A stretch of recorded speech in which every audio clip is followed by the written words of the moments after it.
heroes rise from dying worlds to mighty skies. Rushing ahead with power we fight. Strength that breaks unite in the night. Where the brawn meets the brush. The story's told in this love imagination mode. With every stroke, adventures unfold. Minis-N-Muscles, heart and soul.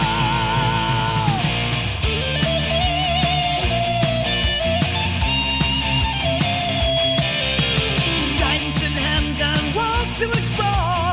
Roll the future, hear the dice roar. Gaining realms of muscles drawn. Together in this place where we belong. Golden spells casting dreams until the dawn. Leveling up and the world to follow. With painted heroes shining bright. Venturing onward in the endless night. Where the brawn meets the brush. The story's told in this realm of imagination mode. With every stroke, the adventures unfold. Minis-N-Muscles, heart and soul. Where the brawn meets the brush. The story's told in this realm of imagination mode. With every stroke, the fate to fight for. Minis-N-Muscles, heart and soul.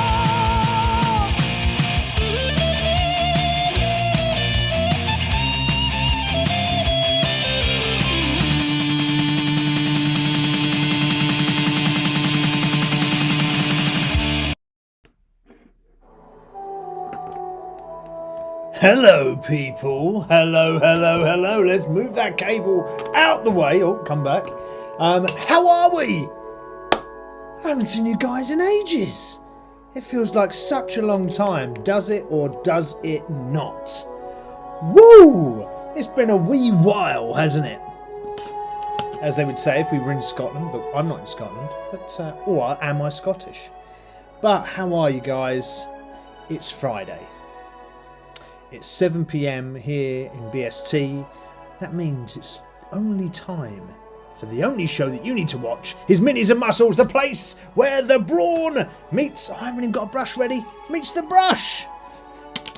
We're back after a short 2-week interlude, let's say, as I was having to work abroad. So, yeah, we had to have a little pause on the lives because couldn't do them from where I was. I was on the west coast of America, so it was 8 hours time difference. So when it was 7 PM here, it would actually be like, was it 12 or 11 AM there? So yeah, it's quite a bit of time difference, and obviously I was working, so I'd actually been working at 11 AM in US time. But anyway, we are back. We are back here. We are live. Whew, it's been a hot minute, right? So let me bring up my agenda, as I always have something to talk to you guys about. So how are we? Are you well? What's been going on in your lives? Did you have a good week this week? Have you had a good week the past 2 weeks since we last spoke? What's been going on? Drop it in the chat. Let me know how things are, how you're doing. I would absolutely love to hear from you. So, today's Minis-N-Muscles, I've entitled it All Things Geek. So just going to talk about lots of different things across the geek sort of genre today. So our general chat topic is a sort of no holds barred today. So we're going to chat about lots of different things. Purely because there's loads of things that's sort of gone on my geek side. So I thought, well, I'll just update you on all of that. Plus, you guys can chat about anything you want as well. So it kind of gives you free reign to drop in the chat this show and just say absolutely anything. We can talk about absolutely anything geek. All right. So what else will we do today? We will recap on our painting. So the last time we were here painting on the show, we finished our gunship. The gunship is now currently over there on my shelf. And we need to start painting a new model. So I threw up a poll towards the end of the show, but maybe that was a bad idea. Because we need an actual vote. I think we had a tiebreaker. But I'm going to be honest with you guys. It's been a while, right? So I can't remember what we were going to paint for this session. So I have sort of stacked a load of models to the side here that we can choose from, and we will have another bit of a poll, and we will start to look at what to paint next. So I think I need to make a poll for that, don't I? So how do I do that again? Engage with my audience, that's what I want. So start a poll. So what model shall we start to paint? Start to paint. Here we go. Question mark. So we want I'm just going to put in a load of different answers here, and then we'll go through each model, right? So we've got an owlbear first up from Dungeons and Dragons. We have got from Warhammer Age of Sigmar, we've got Gotrek and Malaneth. Malaneth, there we go. We have got St. Catherine. We have got an Immolator. A real Immolator this time, not one that's created by me. Is that all the options we can have? We can only have 4. That's a bit sucky. Well, we'll put that in there. And then see what we get. Okay, I did have some Seraphim as well, so let's go through the models anyway. So first up, what we've got. We've got the owlbear. There's the owlbear there. Little owlbear to paint. That's quite a cool little model for D&D, so good little D&D enemy. Nice little owlbear. Very sort of, not historic, what's the right word? When something's prevalent in that realm. So it's very much a sort of big thing in that, and Beholders are kind of the sort of main known thing. So we've got the owlbear. What else do we have? Let me check what else I wrote. So we've got Gotrek and Malaneth. So last time I did have Malaneth out, but I thought we'd pair her up and paint at the same time. Her buddy is Gotrek. So there's a book with these two in. So we will do these two together. So you've got Malaneth, a sort of let's think.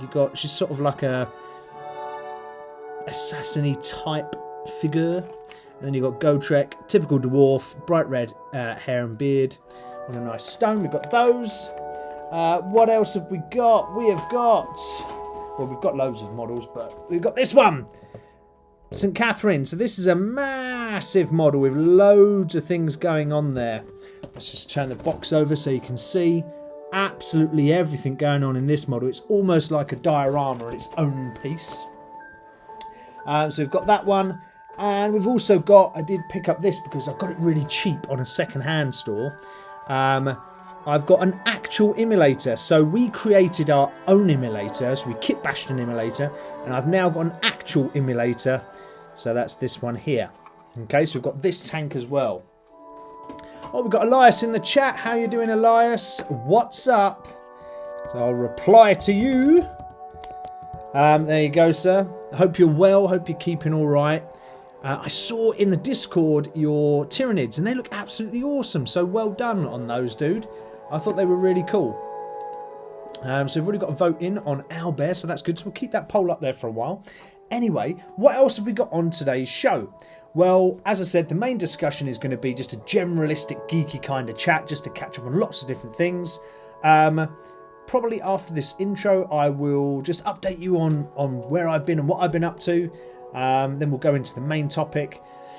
For the muscle moment, because we wouldn't be Minis and Muscles without talking about minis. We wouldn't be Minis and Muscles if we didn't talk about muscles as well as paint minis. And in today's muscle moment segment, we're going to talk about scaling fitness and just how to start and how to get going. So sort of low level, low impact on your life ideas to how to sort of kickstart your fitness goals. We've of course got our hobby horror moment, and I've titled the hobby horror "How I Killed 12 Brushes in 6 months." So how I killed 12 brushes in 6 months is our hobby horror moment. So we've got that coming up as well. So yeah, how are you, Elias? Hope you're well. Anyone else that's sitting in the chat right now and is viewing, I hope you're all good.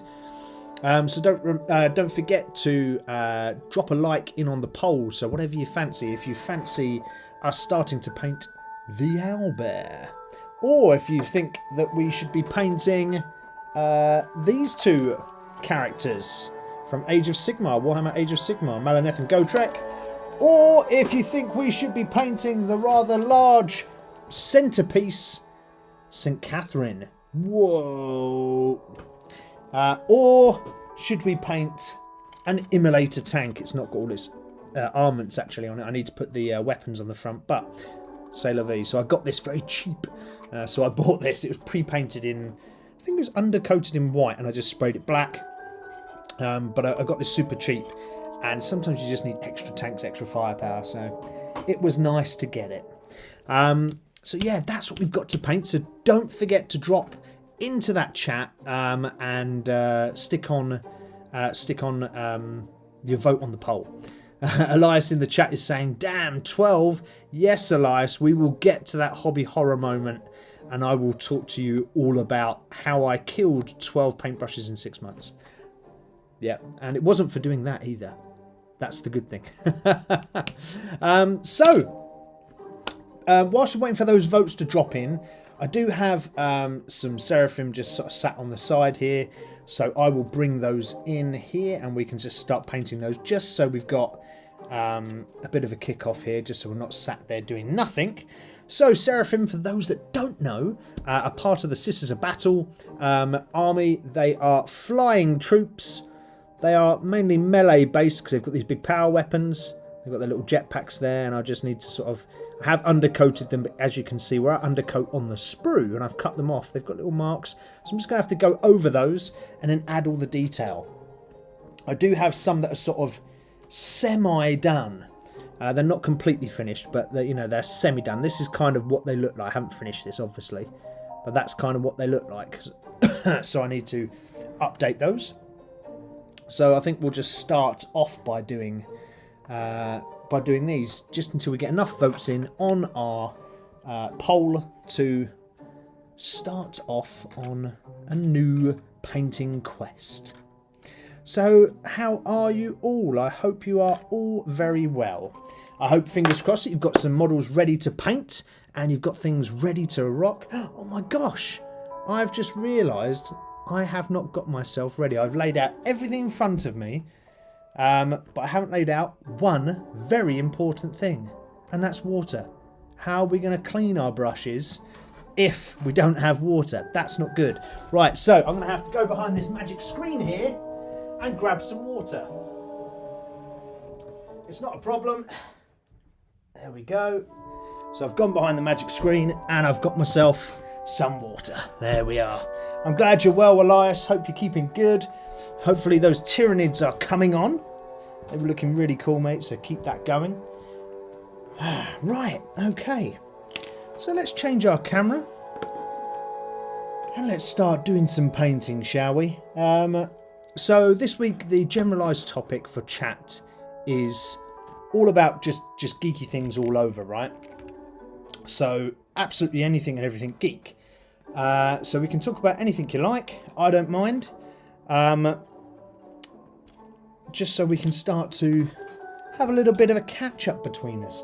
Oh my lord, I've just realised I didn't pull that round to the side either. Sorry guys, I'm so unprepared today.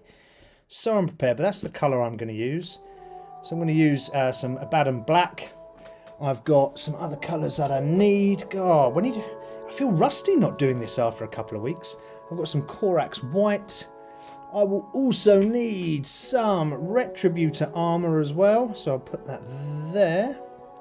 So I'm going to need some Retributor armour. What else am I going to need? I'm going to need 2 reds. A red for the outside of the cape, which is Mephiston red.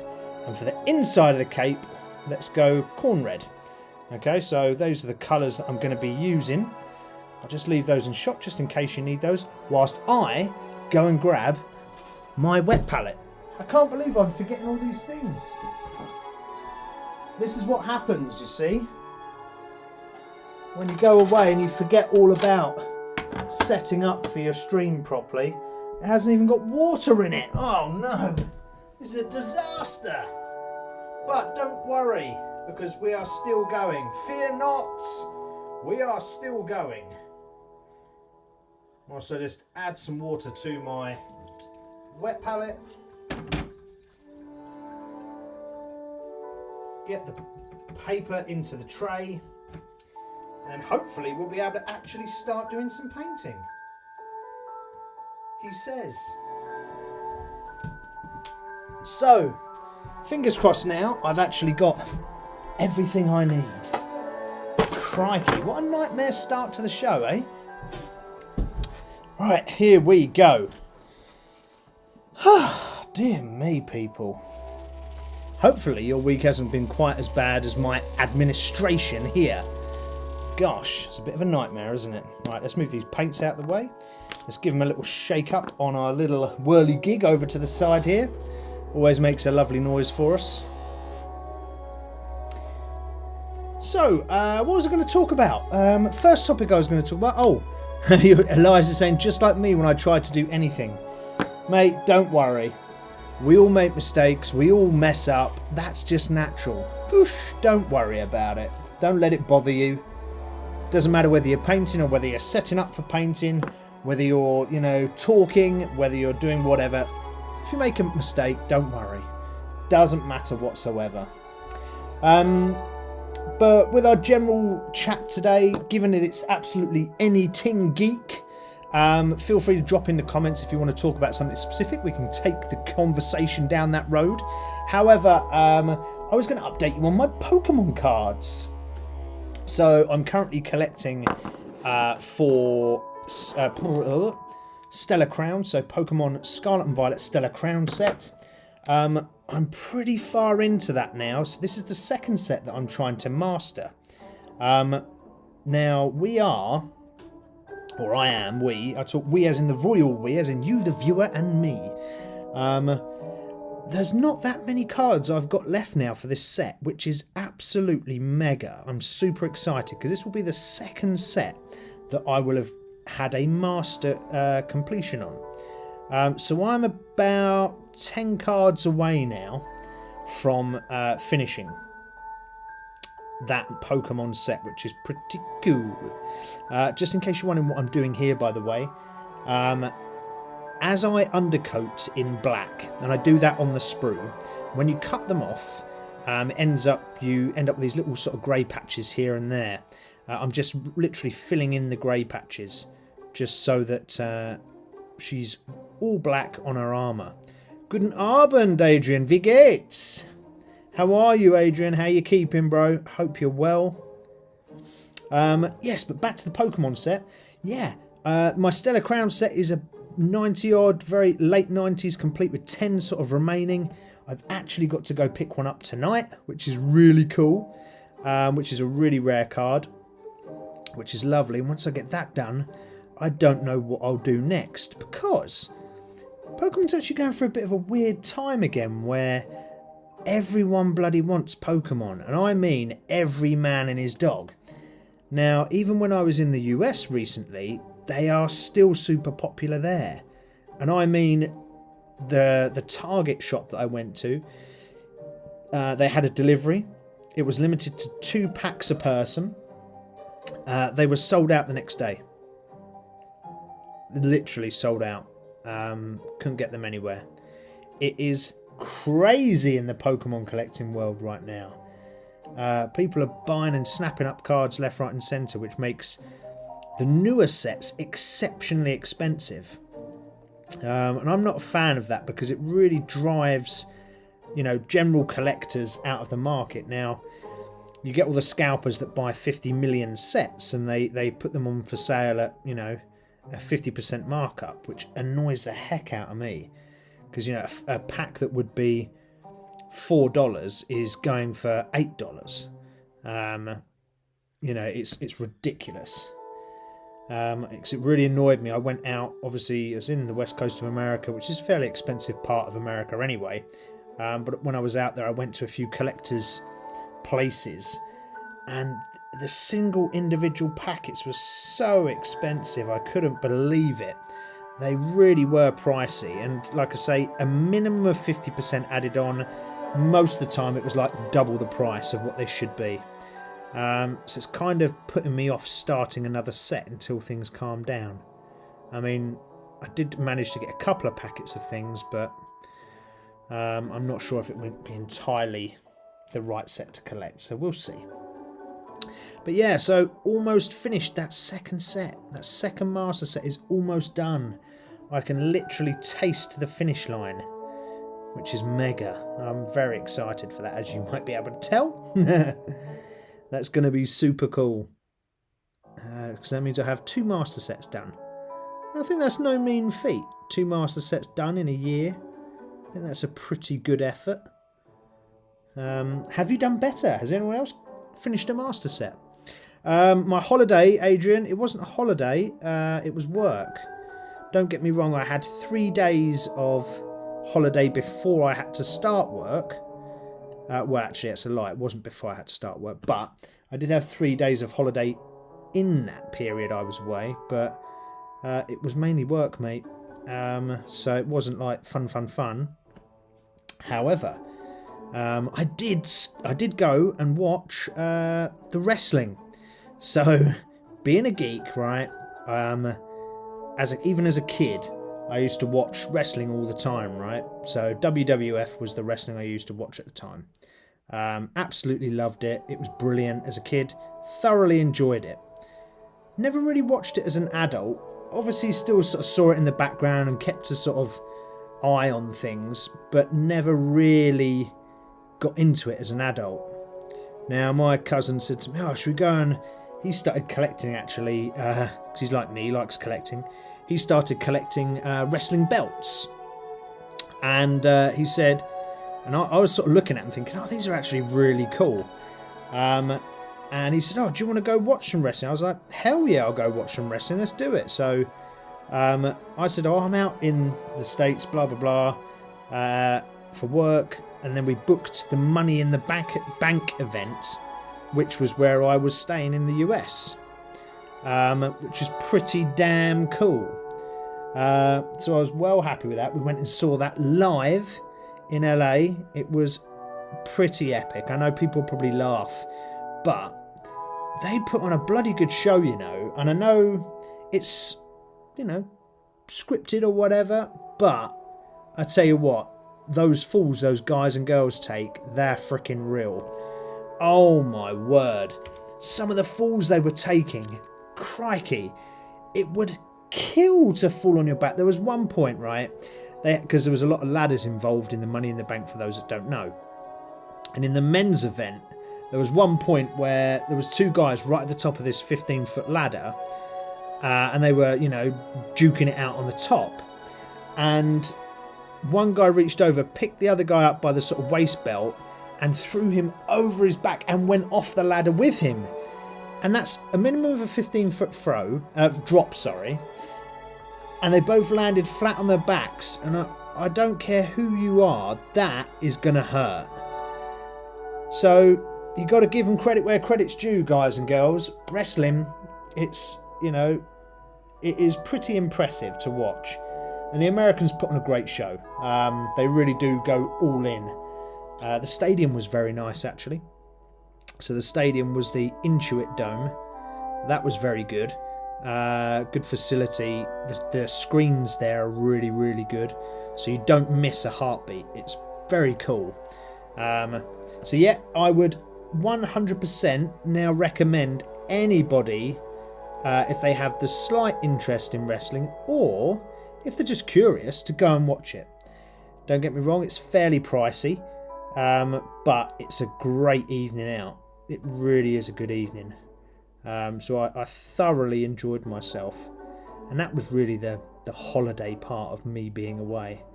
The rest was all work. But yeah, Elias, it was pretty crazy, mate. It was pretty crazy, but super cool. I'd definitely go again if the sort of opportunity came up. So again, me and my cousins have spoken about it and said, oh, we should go again. It's kind of getting us together at the right time and making sure everyone's got days off for work, etc. But if we can do it again, we'll definitely do it again, because it's just an absolute hoot. It's so fun. So yeah, I can recommend wrestling, although I wouldn't recommend LA. Los Angeles, sorry for anyone that's watching that is in Los Angeles. I'm sure it's got great elements, but I wasn't that impressed with LA as a whole. It's pretty underwhelming. Now, I'm sure it's wonderful if you're a millionaire film star. You probably get to see all the wonderful things and get treated very well. However, we're not millionaire superstars, are we? We are just your average Joes. And when you're an average Joe, it's not that an impressive city, really. It's okay, but it's not great. So I wouldn't recommend LA as somewhere to go visit ad hoc just because you feel like it. It's pretty pants for that, if I'm honest. So yeah, unless you've got a specific reason to be there, like going to watch the wrestling and things like that, then, you know, yes, go. Otherwise, stay away. Didn't help that there was riots there. Not that the riots were actually that bad. I was only about 2 blocks away from the riots. They weren't as bad as what the media kind of made out to be. I don't think. I walked straight through them when they were all going off. It wasn't that bad. I didn't think so, but some people may disagree and think they were horrendous. Don't get me wrong, I don't think it should be going on at all. I don't think there should be any riots, but that's my own view. You can't riot just because you disagree about stuff, I don't think. Certainly not in some of the ways they were. You can't hurt people or smash businesses and all the rest of it. Nothing to do with what, you know, government elected figures do and say. But yeah, but LA, not so good. Wrestling, quality, proper geek sport. It's a bit like people are sort of found in Warhammer, in D&D, in gaming. They're all geeks. All the wrestling fans are all super geeks, and they're just happy to chat with you, to talk about stuff, you know, to have a laugh with you. So absolute recommend as a geek. Cannot go wrong with going to a bit of wrestling. Top notch. Oh, we got some votes coming in here. Didn't see those. Oh, it looks like we're split between 3 at the moment. I'll grab the boxes again in a sec and I'll run you through it all whilst I add a little bit more black to these models. So just in case you've jumped on and I'm painting these models, you're like, what the hell are you painting, Steve? So currently I'm painting a Zephram squad from the Sisters of Battle Army that I collect and play. I'm just, because I spray paint black on the sprue, when you cut them off, you're undoubtedly going to take some of that paint off. So what you have to do very quickly is just go over with a black and just fill any of the areas that you missed or that you've scratched off to take all of the sort of hard edges off. So that's what I'm doing, just quickly whizzing around the model doing that. So as we've got a few more people on now, how are you all? Drop it in the comments. Tell me how you are. I can see loads of you that are on. So tell me how you are. Come on. Do not be shy. Don't be shy. Show us your pie, as they say. I don't know who says that, but someone says that. But say hello. Tell me how your week has been. What have you been doing? We haven't seen each other for 2 whole weeks, people. Come on. How have you been? Tell me. I need to know. You know, I've just been talking about me being away and working, which is not so fun, but then seeing the wrestling, which is good fun. What have you guys been doing? Drop in your geeky hobbies that you've completed since that we last spoke, or just tell me what you've been thinking about. Tell me how your week's been. Adrian's dropping in the chat and he is saying undercoating or adding another layer of black. Yes, I am, sir. Yeah, undercoating. They were already pre-undercoated, sprayed on the sprue, but I'm just adding black on top because not everywhere, but just in the areas that I either missed because my spray can was running out at the time, but also when you cut them, because I undercoat on the sprue, it means that when you cut the model and the pieces off, you're going to have small bits of grey. So like for example, on the edge of this wing here, or you know, on the grenade, you know, you might have a little bit of grey showing through from the plastic. So you just have to go back over it very quickly, slapdash with a load of black, just throw it on there, just to give it that coverage that you need for when you go to finish a model, because ultimately these girls are going to be black, so they do need to be fully covered. And it's only decent to fully cover your ladies, so you must fully cover them, Adrian. But yes, how are you anyway? Adam Pinteritz, watching you paint instead of painting my own minis, spending vacation time well. Well, welcome Adam. I'm not sure if we chatted before. I'm sorry if we have. I'm absolutely awful at remembering names, so huge apologies. But if you're new to the channel, welcome, welcome, welcome. It's great to have you on board. So what do you normally paint, Adam? Tell me. Drop it in the chat. Tell me what you normally paint. I'd love to hear it. So here on Minis and Muscles, if you haven't seen us before, we paint a variety of things, from D&D figures to Warhammer figures. Talk everything geek in between. We were just talking about wrestling and Pokemon, for example. But yeah, that's what we do here. We chat, we make a lovely geeky community, and we talk rubbish, which is fantastic, really. Nope, new here. Well, welcome, Adam, sorry. I just read Adrian's name above yours. Welcome, Adam. Great to have you on board. Absolutely lovely to have a new follower. So make sure you smash that subscribe button. Get that done. And tell me, what do you normally paint? What do you normally collect? That would be interesting. Do you collect Warhammer, for example, or do you just do normal models? Do you do like scale RC cars? Do you do trains? Do you do, you know, dioramas, that sort of thing? Or you can really see on this model. If I hold it at this angle, you can see where my spray can was really giving in and giving up on me. So yeah, I might actually switch to a bigger brush here because this is taking forever. So Adam is dropping in his cent. I paint a bit of everything, mostly 40k. So Space Marines, Death Guard, Necrons. Oh man, so I've got two buddies that paint. Well, one of them plays Death Guard, and one of them plays Necrons. They absolutely love them.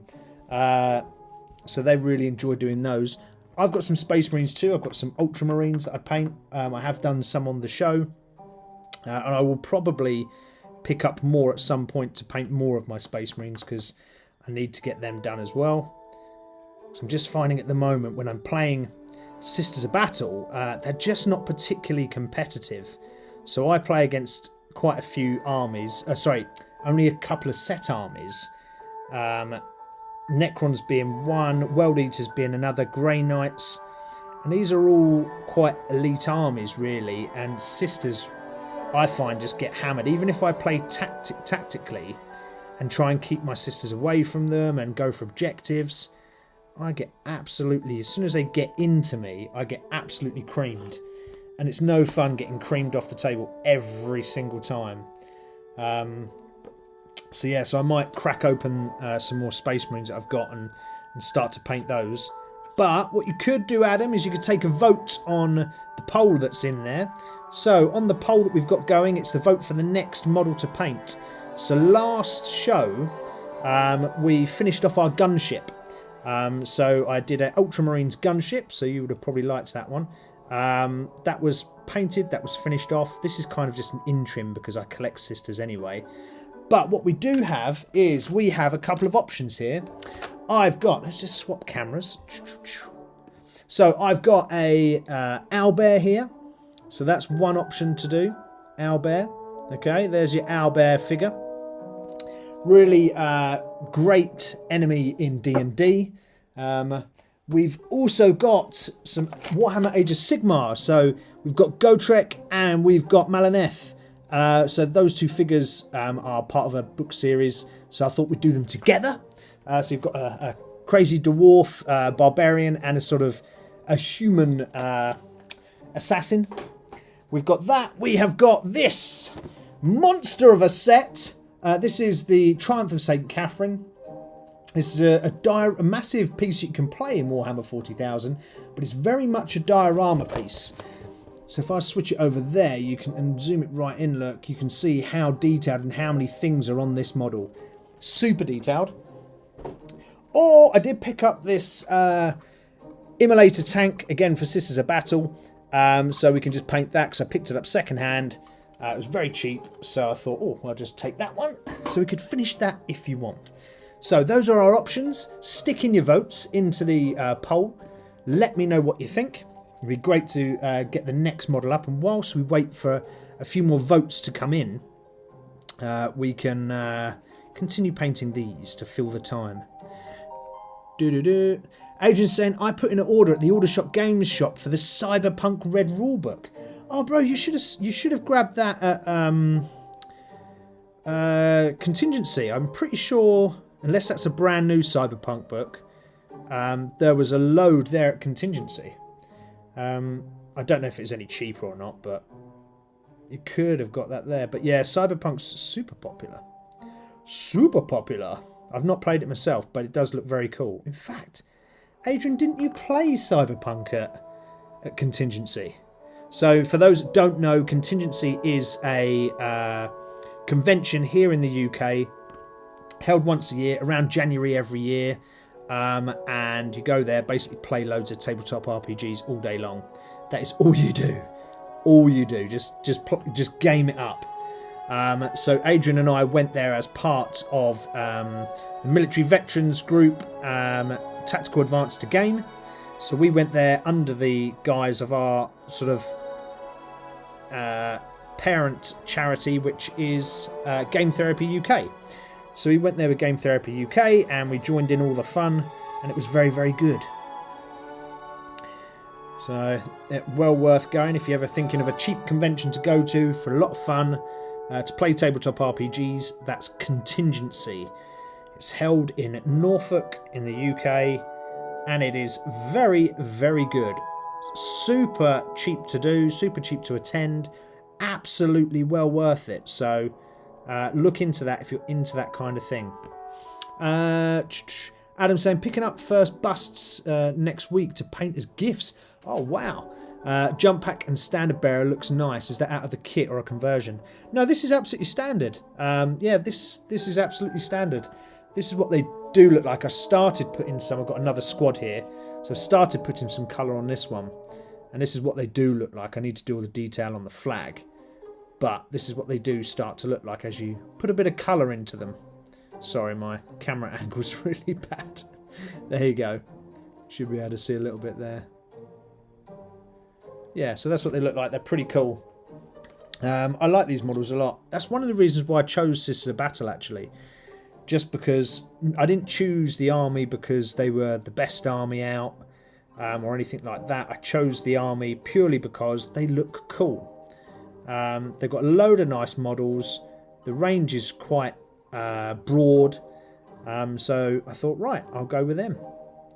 You know, like Space Marines, for example, pretty much they all look the same. Sisters of Battle, I think, look quite different throughout the entire range. So I like that about the Sisters. Right, let's make sure I haven't missed any of these bits on these models. As long as they've got a bit of black on them and they've not got any hideous grey showing up anywhere, we should be good to start putting some detail on, really. But I just wanted to make sure these are properly covered and we've not got any glaring holes in them all.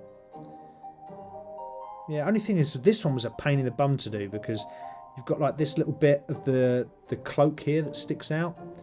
You have to sort of wedge in. That's one thing with Sisters. They look great, but they're really what's it called?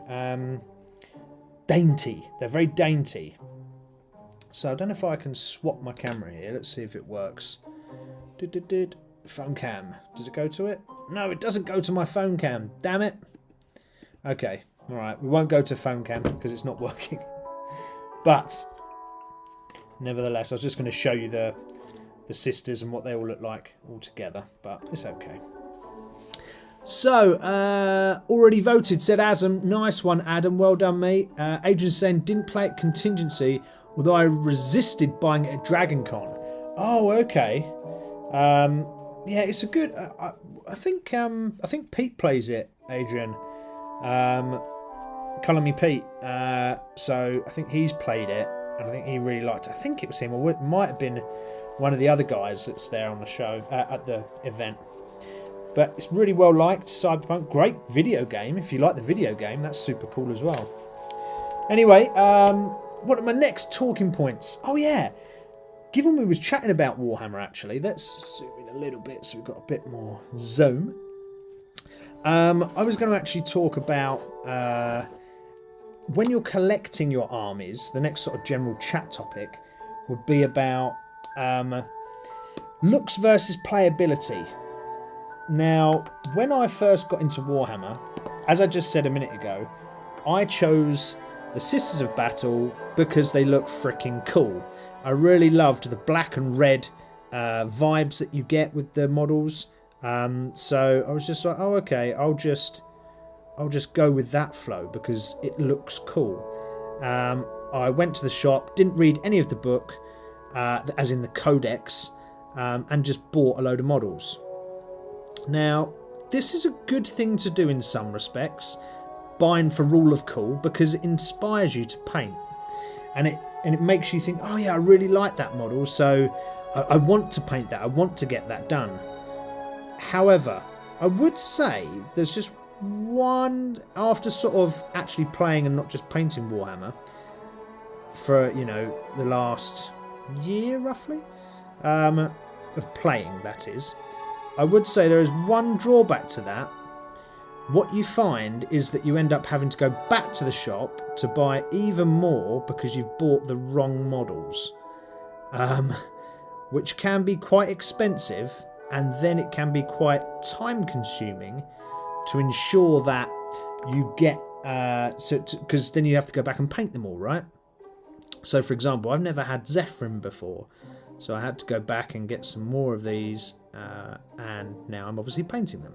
It's not a problem because I enjoy painting, but it then takes away from the game. So it's tempting just to buy Rule of Cool, and it's got its benefits, but after you've chose your army for the Rule of Cool and what you like and what you see, then have a quick dive into the rules. Watch a few videos online and then work out what units you would like from your army so that you can start building it out. Don't just buy any old things. Like one of the models I bought, it's actually here. So I bought this model, right? I bought this model here, which is a Dogmata. All I ever did was base her, and that's it, because she's so useless. She can't even work in any of my armies that I play with Sisters of Battle. Absolutely terrible. So, awful choice. Hi, Honey Ann. Welcome to the chat. Just dropping in, saying hello. What's Adrian saying?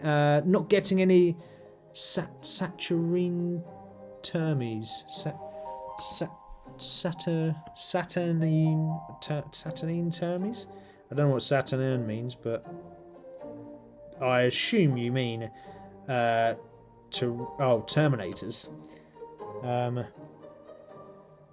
But Saturnine, I don't know what that word means, to be fair. But that's okay. That's alright. You're being posh with me, Adrian, with these big words, confusing me on a Friday after I'm tired. But yeah, so with your army, make sure you choose your army for Rule of Cool, because that will inspire you to paint, but then check out, don't do what I did, check out the army rules, check out the unit rules, and make sure you get the right ones, because you will only be going back and doing that anyway. So please, that is my 100% recommendation for you guys. What else would I recommend on looks versus playability in your Warhammer armies that you choose? There are certain armies as well that work out more expensive.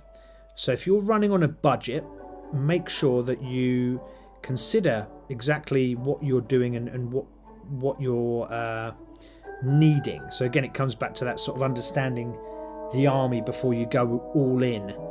I mean, you can just do what I did, but that's just stupid because you waste loads of money. But if you're okay with doing that, then fine. But do have a little think, because you don't want to waste money. Warhammer's a really expensive hobby, right? And you don't want to end up, you know, in a position where you're frustrated because you spent so much money and you know, can't do anything with your army. So just have a careful consideration for what you're trying to achieve. Maybe you bought the wrong model. Don't buy new models if you can kit bash a model from your box of shame. Yeah, true. It was buying the wrong models.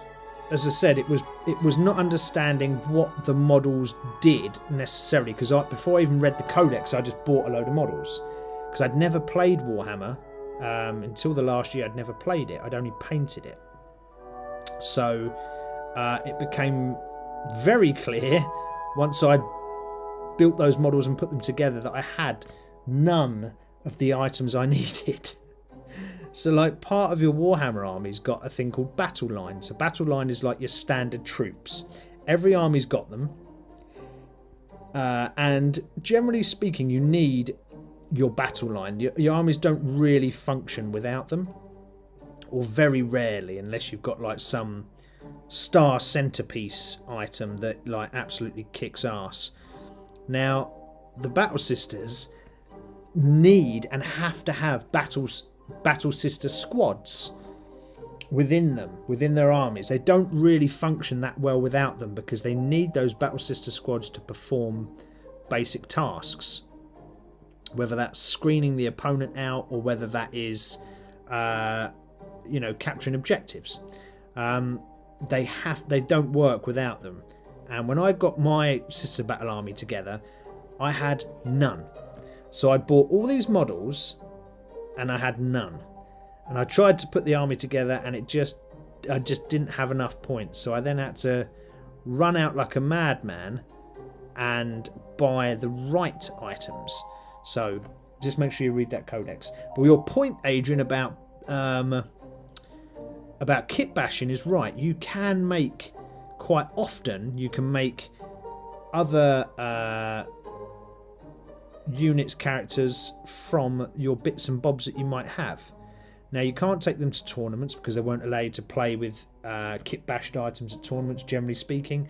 But if you're playing your mates, that doesn't matter. 9 times out of 10, we only play our mates anyway, right? So that doesn't matter, and you can kit bash items.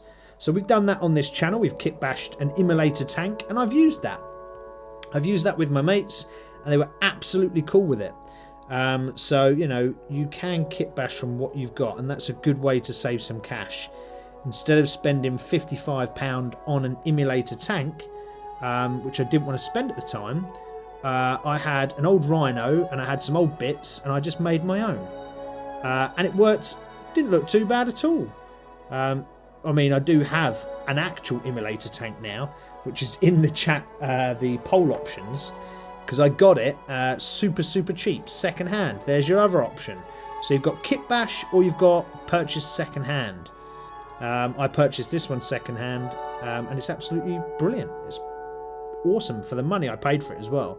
I only paid I think I paid 25 quid. And usually the tank is like 55, so, you know, over half price. That's a mega discount. You can't complain at that. God, that's a really tight angle there to get that brush in. Just where the cape sort of folds over and sort of goes between her legs. It's just a folded over bit of cape that I'm trying to paint. That's really in there. I think I've got it though. Cool. Okay, so right, what I normally do, once I've done this on one model, so on this one model, if I tilt it that way, you can now see that she's got her cape painted, or her tabard, or whatever you want to call it, that goes between her legs there, and then it goes the other side. There you go. I haven't painted the underside of it because I use corn red for that to give it a contrast between the two sides. But now all I'm going to do is go through the entire squad and do exactly the same. Oh, Elias has got to go to bed. No! Okay, buddy, well, stay safe, take it easy, rest up, Elias, and be good, all right? And keep on geeking. So yeah, as I was saying, is now I've painted the red onto this model for speed, and because I've already got the paint out, I'm just going to pick up the next one and go straight for that red again, and just start applying that on the next model. This is usually the quickest way I've found to paint squads. When you're doing large amounts, especially if you're doing squads of 10, you know, things like that, which often you will need, actually it's far quicker just to do the same thing on each item. And you kind of get a rhythm for doing the same item as well. So you'll get a rhythm for doing these little tabards, and you'll get a rhythm for doing the power swords or whatever it is, rather than sort of floating between everything and trying to get each little bit done on the model and then go to the next one. Far easier to do it this way. So if you're doing big batches, guys, make sure you do... Well, I don't say make sure, because there's nothing hard written in the rules, but and there is no rules actually. But give this a bash if you haven't before. Whoa! Just choose the group that you're doing, and then just run that one colour all the way through your squad. And go that way. I think it's far more effective to do it that way than it is to try and work, you know, the entire model in one point. Plus, as well, the other bonus of doing it this way, right, is if you've got let's say in this case I've got a squad of 10 of these, right? If I've got these 10 part painted, you can still put them on the table and play with them. So if I've got this squad part painted to a point, I can still put them on. If I've just painted one model and done it very, very well, you know, then you can't actually play with that whole squad. I mean, your mates might let you, but it looks a lot better to have your squad kind of looking succinct if they're not completely finished, right? So worth smashing through with the one colour. There we go. And remember, use your wet palette wisely. You can see the paint's really flows off the brush on this one. It's mixed perfect. So it's not too thick, it's not too thin. It's just flowing nicely off the brush. That's what you want, where it just sort of dissipates across the model. You will get little areas where you have to sort of work it a little bit better. But like around these little, what are they called? Studs on the back of this cape bit, but that's okay, we can work that through, that's fine. One thing I don't like about these actually is when you have to paint around these clear stands. I mean, again, you don't have to put it on the stand before you paint it. You could just paint it off of the stand, and that's probably what the more professional people would do. People that are not me. And then you could just paint them all off the stand, make it far easier on yourself rather than having to go around it. But it's not that difficult. And if you paint them off the stand, it also means you can't play with them mid paint. So yeah, swings and roundabouts, right? But yeah. So what we got in the chat. Adrian's saying place the other weapon options on the model base, or magnetise weapon options. Yes, you can. Yeah, so that's a great way to save a few quid. Now, again, technically, if you're playing a tournament, your models have to have, if they've got, you know, if this lady's got a flamer, for example, she would have to have the flamer rather than the bolt pistol, right? Now, that's all well and good. So tournaments make you adhere to that rule, which is fine. But, you know, if you're playing with your mates, don't worry about it. I don't think I'll ever get to a tournament. I'm just not good enough as a Warhammer player. Maybe one day, but, you know, given it's my first year of actually playing Warhammer, you know, I don't foresee myself at this point becoming a tournament player. Certainly not for some time. But if I did, yeah, magnetising weapons. Now, it's a little bit easier on some of the bigger stuff. So if you've got a Dreadnought, if you've got a Titan, something like that, very, very easy to magnetise. These little miniatures like Battle Sisters, they're super delicate. Honest to God, I break some of these sometimes, excuse me, a fair amount, and they are super delicate. You've got to be ever so careful. It is possible, and you can do it. There isn't a huge amount of changes and differences on this exact model. So on this model there isn't actually that many options. In fact, on this model of Zephyrin there is no other option. They just come as they are. If you were to go with the other options in the box, which is Seraphim, which is, these are melee versions, you go with the Seraphim, which are shooty versions, there are a couple of options you can take. You can take Inferno pistols, bolt pistols, or hand flamers. So you've got 3 different options on the sprue. But I've kept all those pieces. Oh, looking at the poll, looks like Albert and St. Catherine are up there. So we've got a couple of votes for each of those, but there's no standout winner yet. So I'm going to have to keep that going, that poll, till we get a standout winner. I'm waiting to see the votes go one way or the other. So once the votes, I see that come in, I will take that standing as final, and we will close the poll. So we've had enough people watching this evening to be able to call the votes, but no one's voting. Come on. If you're watching right now and you're looking at what we're doing, we've got a poll up, and the poll is for what model to paint next. Last stream, which was unfortunately 2 weeks ago because I had to pop away for work,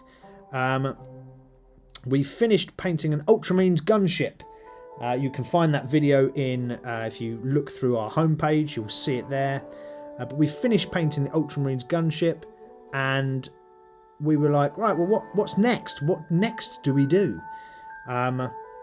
So in between, before we get to the next item, I thought, right, I'll just pull out these. And I started painting these just because they're on the side. Because if I'm honest, I think we did a poll last time, but I did it right at the end of the show, and it didn't get many votes in, so it was a draw. It wasn't clear cut enough. So I thought, right, all right, we'll redo it. And I couldn't remember what item, so I just grabbed a load of stuff from off the side and stuck a poll up again. So sorry if you guys have voted before, but it was a couple of weeks ago, so I forgot. So it's my fault, so I am sorry. There's lots of little tricky bits on these Zephyrim, actually, to be honest. They're not I'd say as a beginner item to paint, they're not that easy. I think one type of army that's really easy, I personally think, to paint, because I've painted a fair few myself, Space Marines. So easy to paint. They really are. Sisters of Battle are great and they look amazing, but they are a lot harder to paint and to make look really good.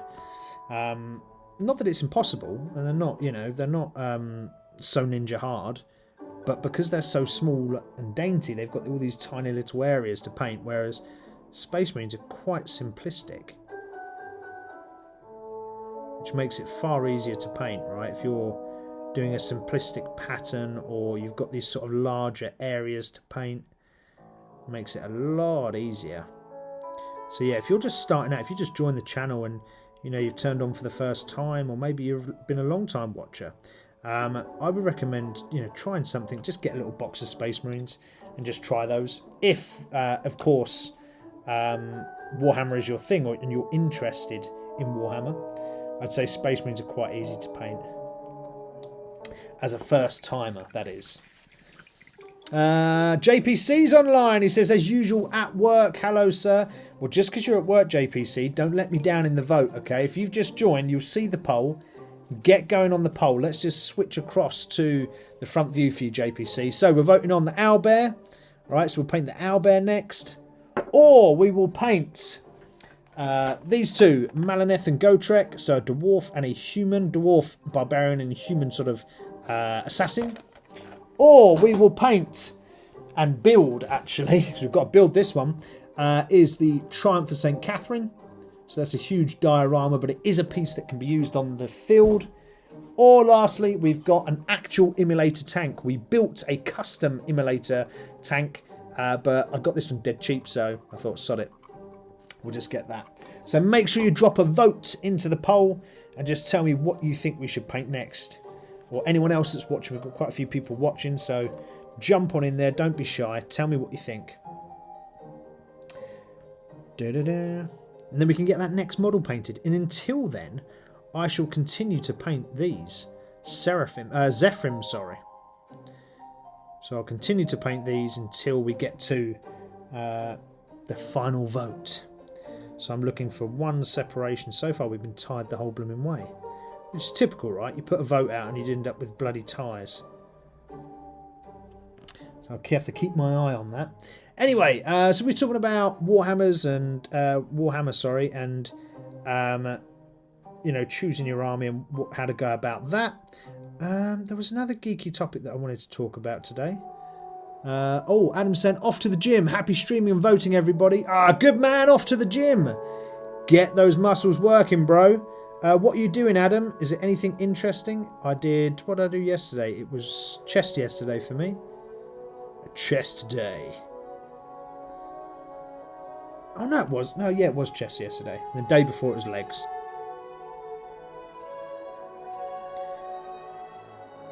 Make sure you subscribe as well, Adam. Join us next week or jump on and watch the videos later. Be good to have you on board as part of the Minis and Muscles crew. Welcome, welcome. You can't do Gotrek with Malaneth. Gotrek is a dwarf slayer and Malaneth is an elf. Mortal enemies. Yeah, but I think are they not related in the books? I'm pretty sure they are. So when you're reading the stories, they crop up together. So hence why I thought I'll stick them together and paint them at the same time. That was a theory, anyway. Well, we don't have to do that, but yeah, typically they are sworn enemies, aren't they? I think Gotrek's a bit of a sort of a wild card anyway, so he'll kind of operate with anybody that he fancies, really. And I don't mean fancy as in a attraction, I mean whoever he likes to work with, he will work with.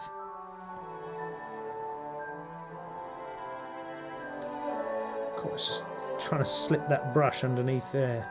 Oh, it's a bit of a tricky one. Okay, I think that'll do for that.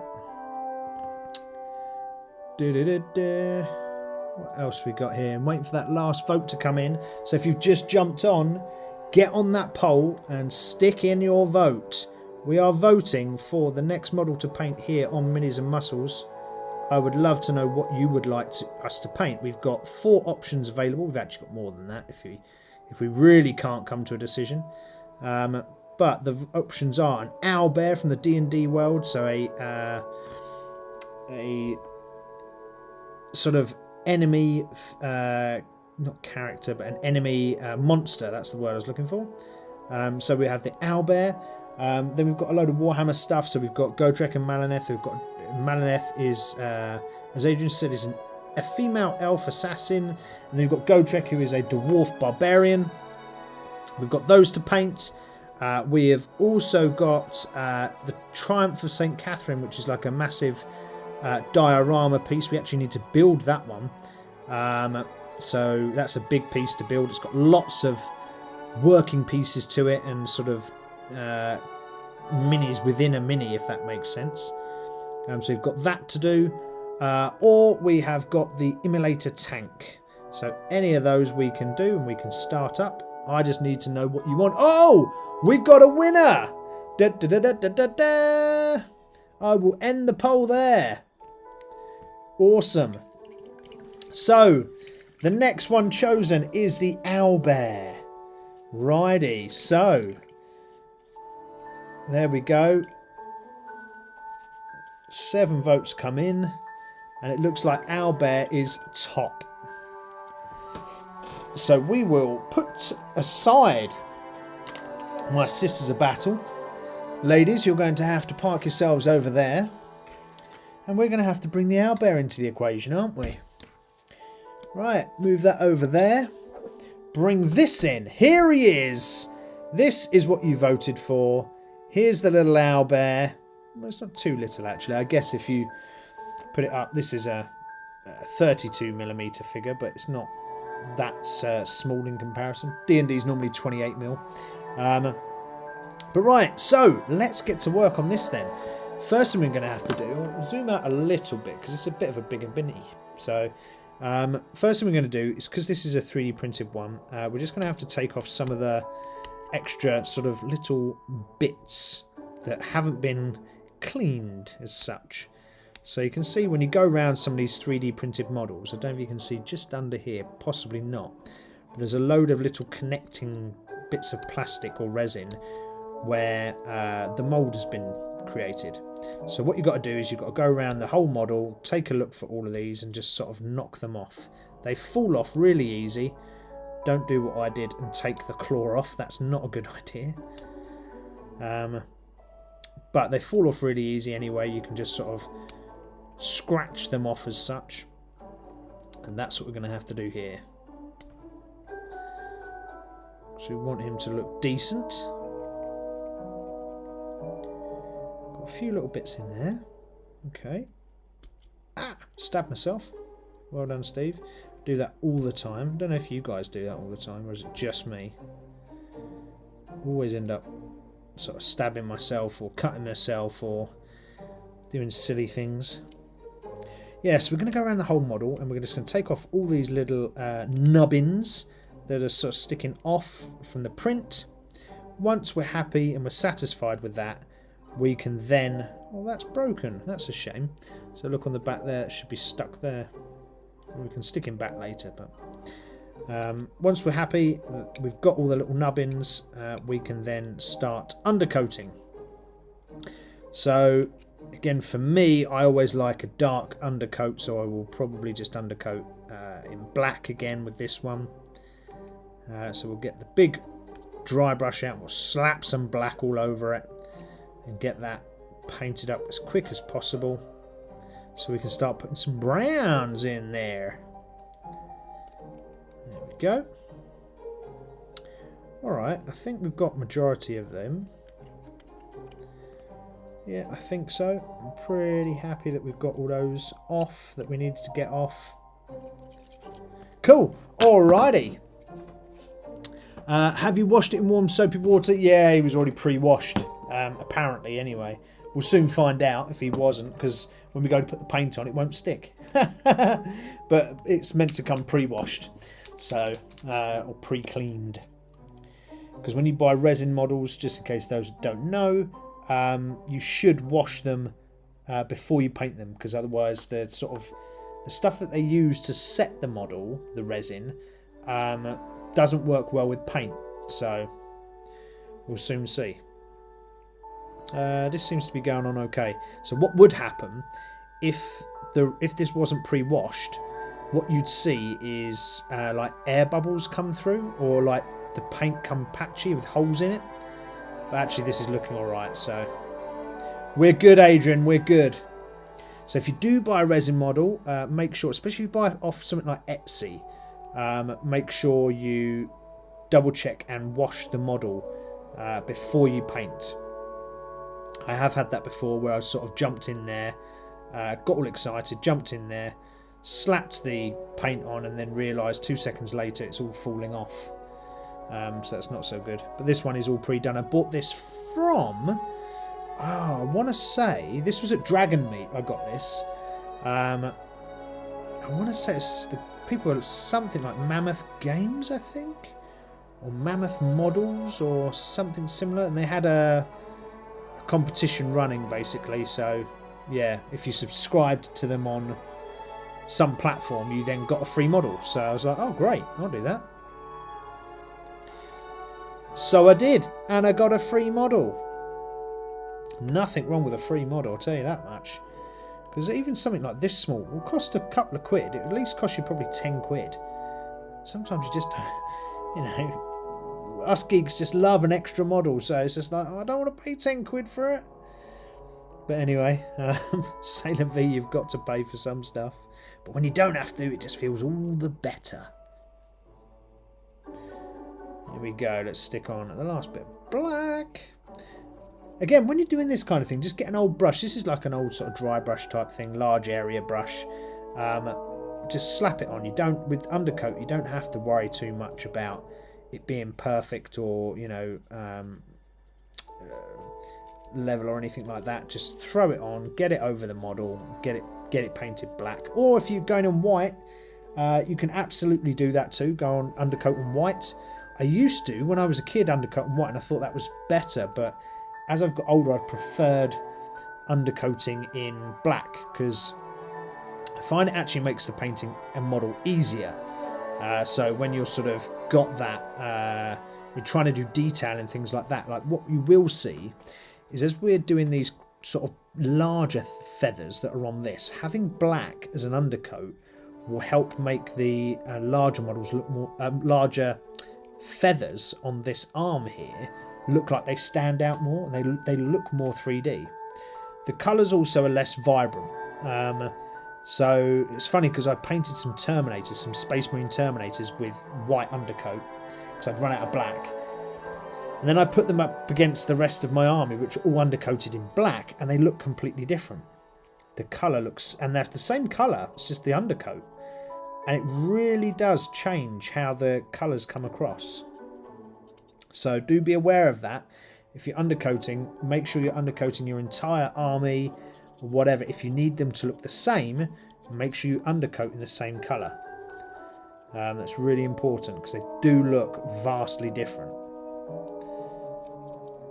So make sure you do that properly. Right, here we go, here we go, here we go. Righty, only a little bit left now on this one, for the undercoat that is. So that's good, and then we can actually get into painting some colour. What's nice about D&D figures, right, in comparison to Warhammer figures, is 9 times out of 10 with D&D figures, you don't have to assemble them. If you do, the most you're doing is sticking on a weapon. That's it. With Warhammer models, there's a lot more assembly. So if you're just into painting, grab some. My advice would be grab D&D models because you don't have to assemble and build unless you enjoy that side of it. But if you're just there for the painting, D&D models are generally better in that sense because you don't have to build. Although on average I'd say D&D model quality is not as good as Warhammer quality in terms of models, but that's kind of coming to an end now, especially given the market for private model makers that are pushing out these 3D printed models. They're amazing.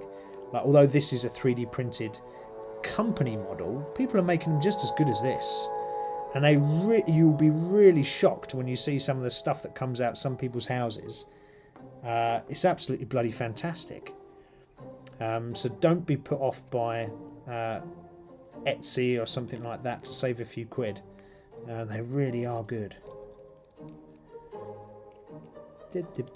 Oh shit, out of screen. What are you going to do with a snap branch? I'm probably just going to glue it back in place, mate, to be fair. It's not terrible. It can, like, you can't quite see that there actually, now it's black, but you can just hold it in place. I will probably glue that off screen tonight, just so next session it's all sorted. Because I'm going to have to clip it into place. It might require, because resin's a bit funky, and if things do break in resin, they do tend to snap. So just bringing it up there does feel a bit of a strain. So I might have to use some green stuff on that just to sort of hold it in place. Yeah, I'm not sure. We'll see how that goes, but I'll let you know. I'll do that for next week anyway, so it's all finished. Oh crikey, we're already halfway through the show. Right, let's let that dry. So there he is. He's all done. Our little owlbear. Let's just switch cameras. Whoop. Let's switch over to this way. There he is. Look, there's our owlbear. All undercoated. Lovely jubbly. We'll get him sorted in a sec. I'm just going to wash this brush off. Because halfway through our show, we always have our muscle moment. We wouldn't be the place where the brawn meets the brush if we didn't talk about fitness, right? I think that's fair to say. And this week I've got a few things to talk about. What was I going to talk about? Oh, I can't even remember. But what I was going to talk about is scaling your fitness journey. So that's what I was going to talk about, sort of how you can sort of take recreational fitness to just start getting on that fitness track and into the body that you wish to acquire, or the mindset or the discipline into the road of fitness. So, with our muscle moment, I just want to go for a few sort of beginner-friendly fitness regimes that you can start yourself. Doesn't mean you have to join a gym at all. Some of these options will completely negate a gym, because actually, when you're starting on a fitness journey, it's quite daunting to step into a gym for the first time, especially if the gym local to you is quite a sort of muscle-bound type gym. It can be quite a daunting place to walk into, and I think especially for ladies. So ladies find it more daunting than guys, and guys still find it daunting, right? So here are a couple of ideas that you could start off with, and that they're dead easy to adopt. Number one, and people will laugh at me, well, probably laugh at me when I say this, but walking, right? Walking is an amazing thing to do for your fitness, right? You should try to, I think I've said this before, you should always try to do, 10, maybe 15,000 steps a day, something like that would be really good for you, for your general health. Humans are not designed to sit on their butts like this. Actually, since I left the military and sat on my butt like this for various different jobs, what I've found is that all I've got is back pain, including things like sciatica. All right, so what you should try to do is get up, get off your feet and go for a walk. Excuse me, whether that's during your lunch break, whether that is after work, try and get out there and get as many steps as you can. Some of you will be more fortunate position than I, where you have a manual type job, so you're up on your feet, so you might not need to. But walking is really good just to get yourself out and just to start getting the body working. Go up them hills. If you are already in a manual job, how about you go out hiking? Doesn't take a lot either. Everybody owns, and I think when I say everybody, probably everybody owns a pair of trainers. If not, you can buy trainers really cheap. For example, when I was in the US, I bought a pair of Skechers trainers for £19. Okay, not expensive whatsoever. So you just need to go out and find a nice place to walk around, enjoy the nature perhaps, or enjoy your local town where you live, your town or your city. Go out and walk. Just explore your neighbourhood. So that's the first one. It also helps not just your physical fitness, but it actually helps you mentally. It gives you mental clarity when you go out for walks. I find quite often I come up with my best ideas when I'm walking, and it does kind of reinvigorate me for the afternoon if I go for a lunchtime walk. So there's tip number one. Option number two, swimming. Swimming is actually a darn hard fitness regime to follow. Now, I know this because I used to do triathlons, which involved swimming, running and cycling, and the swimming part was always the hardest. It's really difficult. You can't, I think anybody could sort of jump on a bike, or they could go out for a walk and they could be okay. But swimming is a different type of fitness altogether, because you completely have to change the way you breathe as a starter, let alone that you're using, your arms and your shoulders a lot more than what you may be used to. So swimming is really good. But the really good thing about swimming is it's joint friendly, so there's no impact whatsoever. Every time you walk, for example, I think it's something crazy like 5 or 7 times your body weight goes through your joints just from walking. When you go into running, it's like 15 or 20 times. It's crazy. Don't quote me on those numbers, but it is something along those lines, so just look it up. But when you go swimming, there's none of that. So if you've got a pre-existing injury that's stopping you getting out, and you think, I can't do what Steve's talking about because I've got a knee injury or a back injury, okay, go swimming. Genuinely, go swimming. It's great for a sort of recovery-based physiotherapy type exercise to get into. And it is cardio as well. What else? The next one I wanted to mention was bodyweight exercises. So, again, if you don't want to go to the gym, how about bodyweight exercises?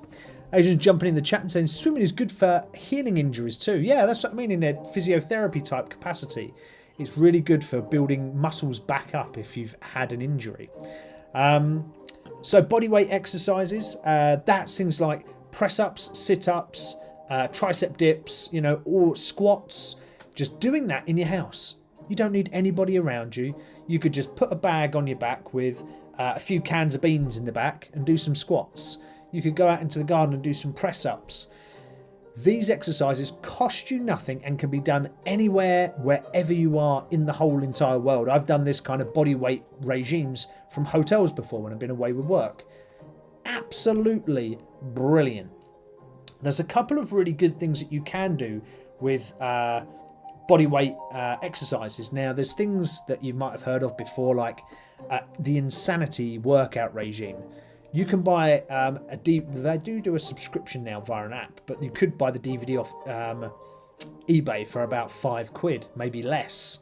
Insanity workouts are pure body weight exercises and they're hard, so they're really, really good.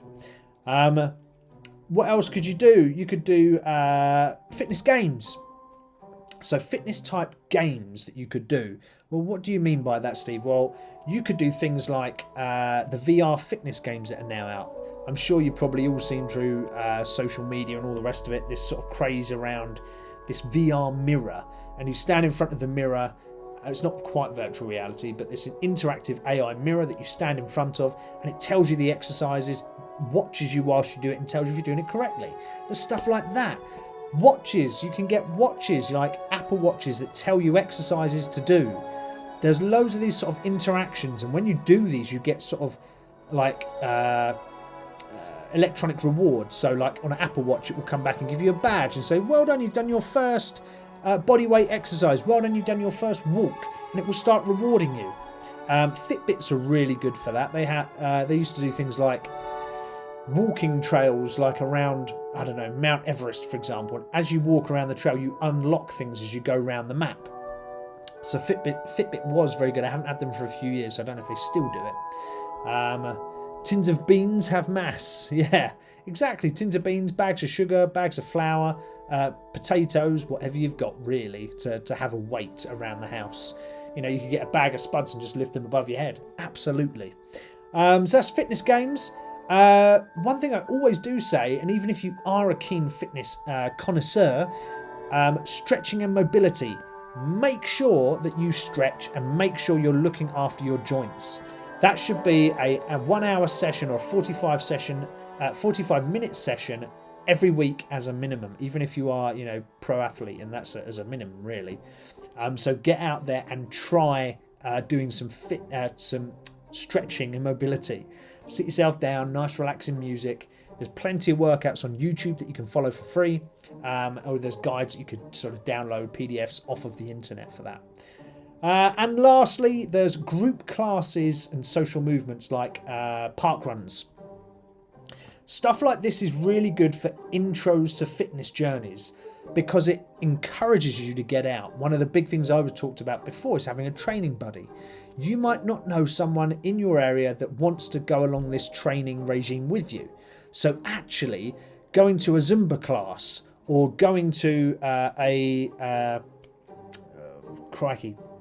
running, I just said it a minute ago, the place where you run, park run, go to a park run, that might be enough to get you into a class and find someone that's of your ability, that's of similar sort of age to you perhaps, that you might get on well with, that would inspire you to then go. Having these social interactions is really important. Us being humans, we love that social interaction. That's why I do this, so I can speak to you guys. So us as humans love those social interactions. So group classes are real motivators to get you up and off your bum, off that couch, and out into the fitness world.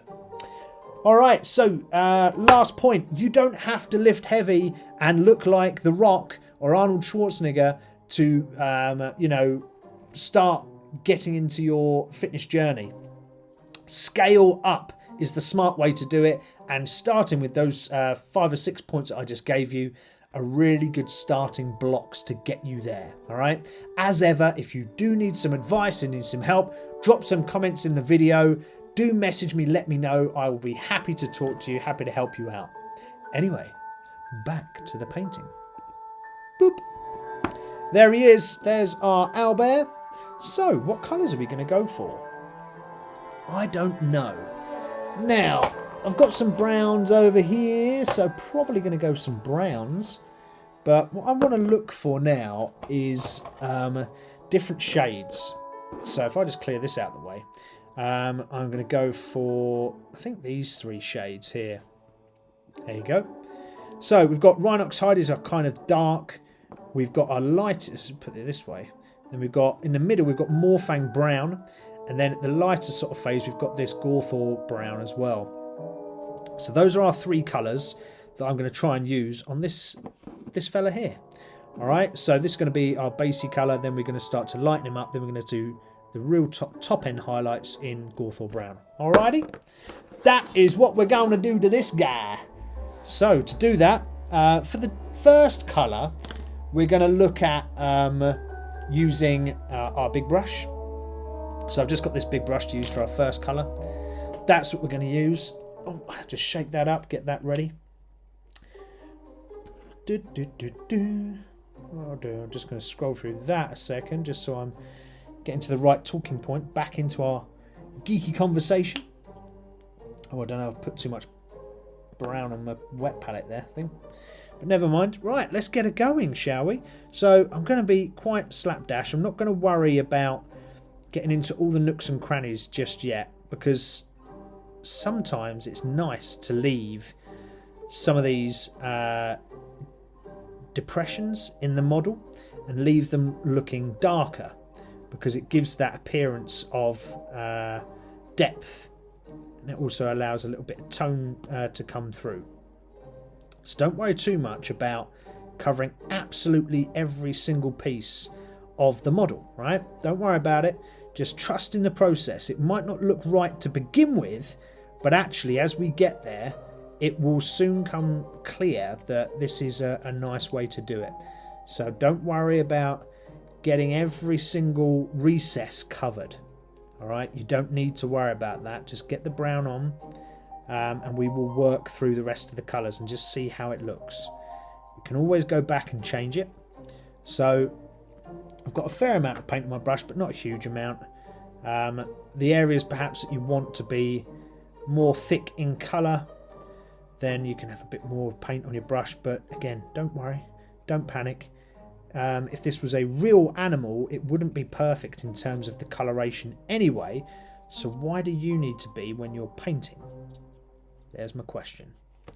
The answer is you don't need to be. So don't panic, don't worry. You can be, what I like about this phase as well in painting like these, you don't have to be perfect. You can just sort of rush through, stick a colour on them, and they actually end up looking pretty good. And remember, here at Minis-N-Muscles, I'm no pro painter, right? This is not what the channel was about. The channel was about giving you sort of quick tips, not just about the geeky world itself, but quick tips on how to have some kind of effective painting style. So there you go. I don't know if you can quite see him. Let's move him back there. So you can see just from that. Oh, JPC's jumped in and said doesn't look like an immolator. No, sorry JPC, the immolator didn't get enough votes. It was actually 3rd in the poll. Sorry, brother. It didn't get voted for, I'm afraid. I'm actually going to scoop some of that brown back into my paint pot, because I really did go a bit crazy on scooping in the colour. So I'm just going to save a bit of that, because we really don't need that much. Not on that first dark colour. Right, stick that there. Righty, let's just swap that rag around. Okay, so next colour, we want to then get our lighter brown in. So this is Morfang Brown. So this is where we're going to start to do a bit of dry brushing, a bit of highlight, a bit of dry brushing, sorry. So again, we can put that into our wet palette. That's fine. Don't worry about using a wet palette for this. But if I bring this over here, look. So that was the first brown. Look, you see how much brown I use. Far too much. Right. So on here, get a little bit onto your brush. Alright, then you need to get your tissue or whatever you're using, and then you start to sort of just lightly scrape it off. I know this sounds really wasteful, but it's not. You just don't want too much on your brush in the first place. Then it's about light strokes over the model for then to start to come off. You don't want to press too hard. That's why I'm literally just waving the brush over the top, because I don't want it to come off too hard on the model. So I just want it to touch different areas, not everywhere, but just different areas. You don't have to cover everywhere, so don't worry about covering everywhere. Again, don't worry about it being perfect. Doesn't need to be. So just lightly across the areas and just start to see... Oh God, don't throw your model, that's a bit mad. Just start to see some of that colour coming off on the higher areas of the model.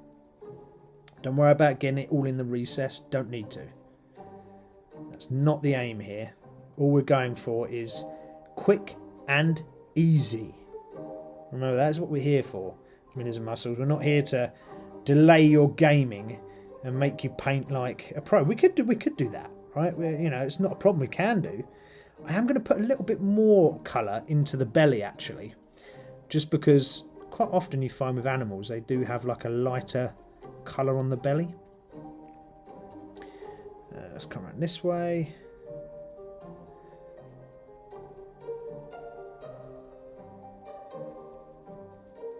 Just get those feathers.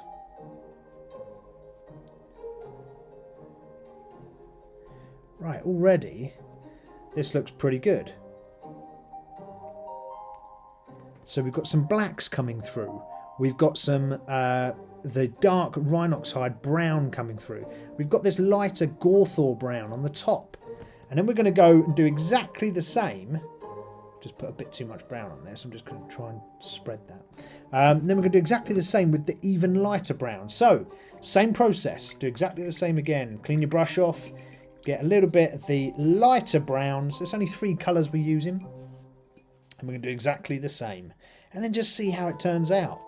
I literally just grabbed 3 browns off of the shelf without any consideration, really.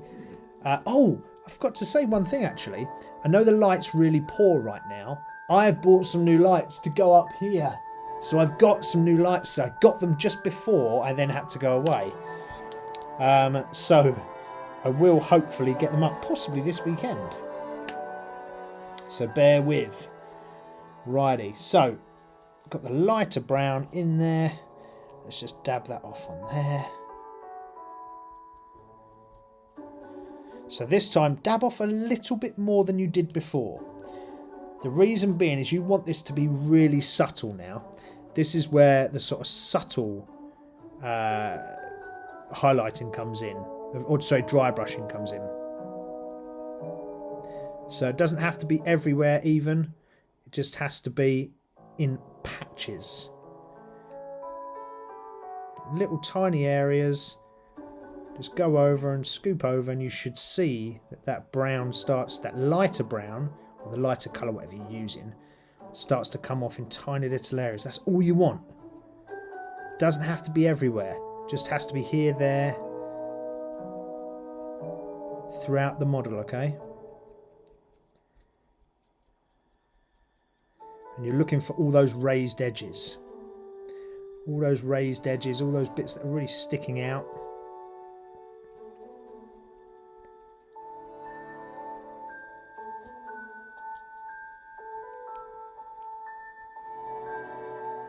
Alrighty, he's actually looking pretty cool.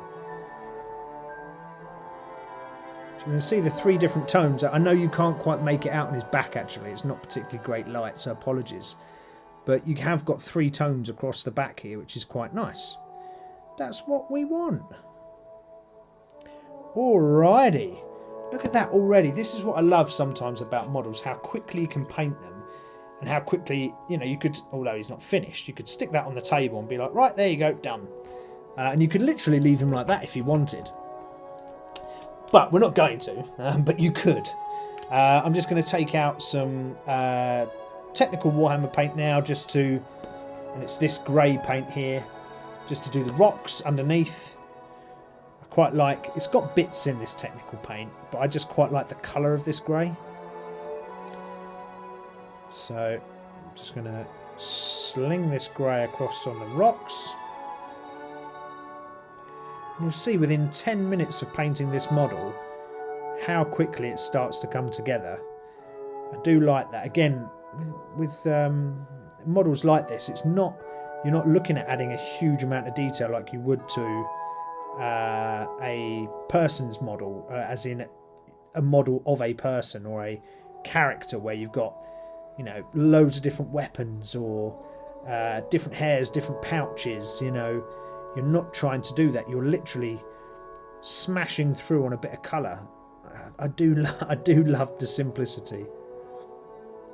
So what else are we going to talk about? Anyway, talking of D&D and doing this D&D monster, the owlbear, I thought we could talk a little bit about when we're playing D&D and how we play D&D, and doing voices.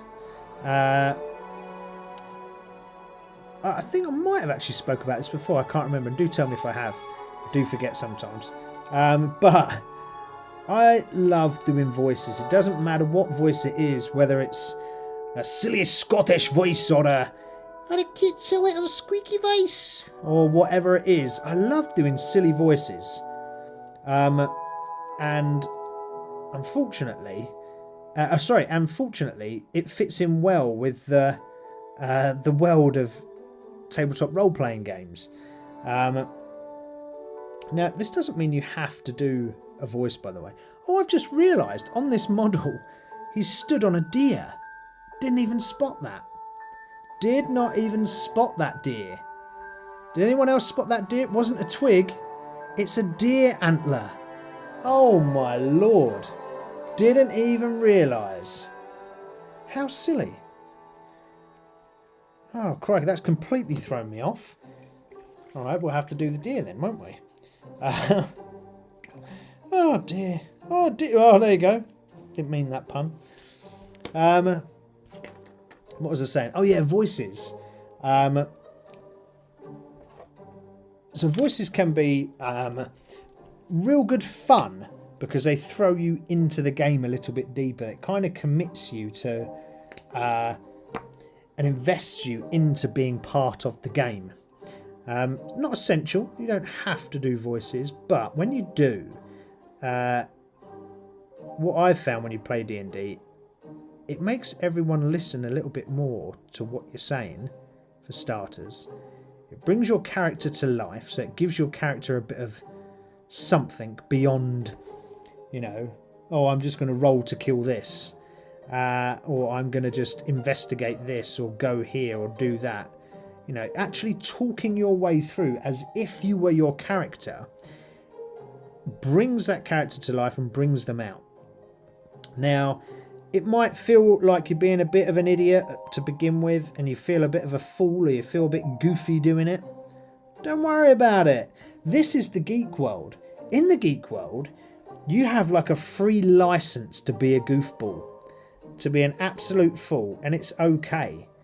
You know, there's not one geek that's out there that I know would give you a hard time for doing a voice in a game. It's the ideal situation to test this out and to see how you feel and if you enjoy doing that kind of thing. I've just noticed the back end of this deer has been ripped off where the owlbear's eaten it. Oh, this is awesome. So that means I get to get some blood effect out on here as well. Oh, this is actually quite a cool miniature. Why didn't I paint this before?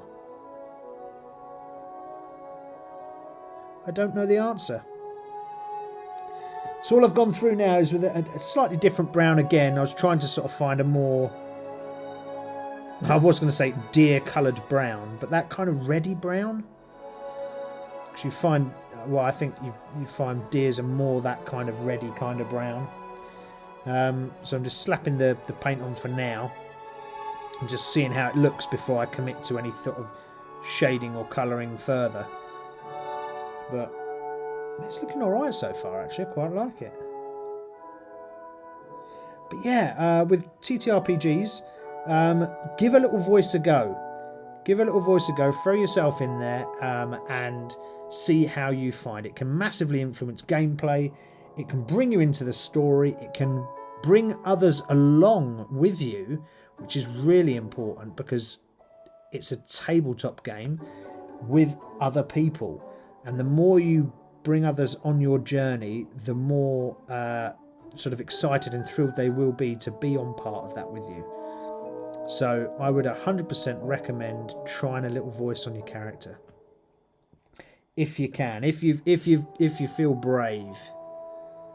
If you don't feel brave, don't panic. Don't worry. It's not the end of the world. It's just a cool little thing to do, and it's a new thing, right? We should always try to do new things in life. Here we go. Painting up this little bit.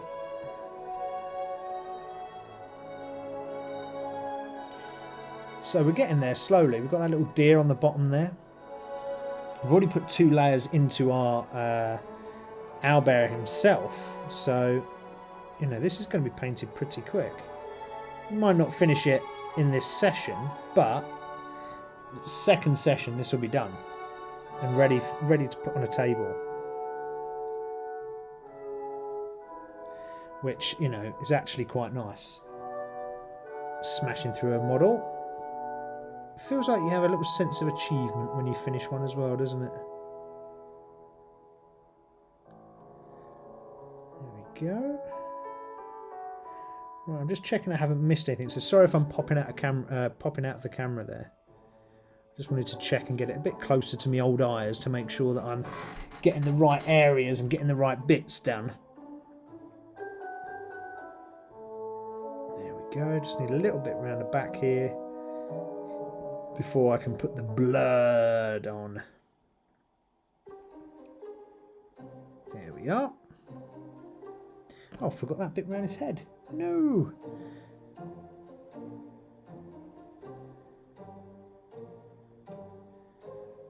There we go. That bit.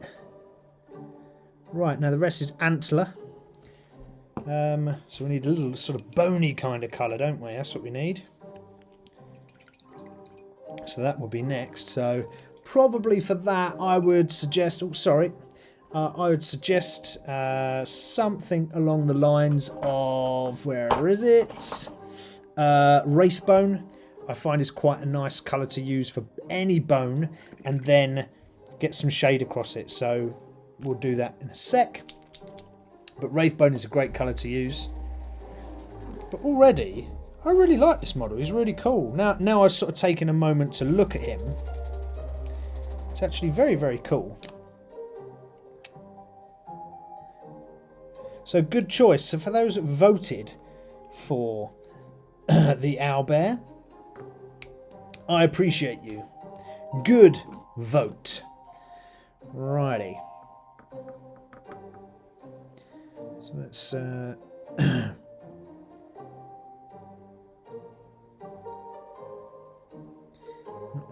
not on his ear. I forgot to paint his ear actually, so we'll do that in a sec. We can go back to that. Just getting some of this Wraithbone across the black. You might have to do 2 layers of this, especially when you've got Wraithbone in your wet palette, watered it down a little bit. You will find that you might need more than 1 layer. You won't get away with 1 layer. So you know, again, we talk about doing things quickly and speed here, but you might need to go back for a second layer purely because the black will come through if you're not careful. But it might be good enough where you've got enough of the white on there, so when you put the shade colour across, it will be covered and you won't notice. So it kind of depends how it falls, really. It depends how the paint falls.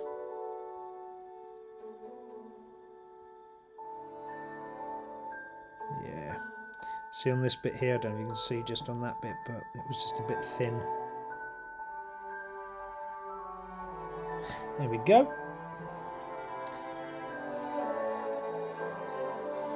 So let's get these last bit on this. Oh, there we go. See, whenever you turn a model around, you always see new bits, right?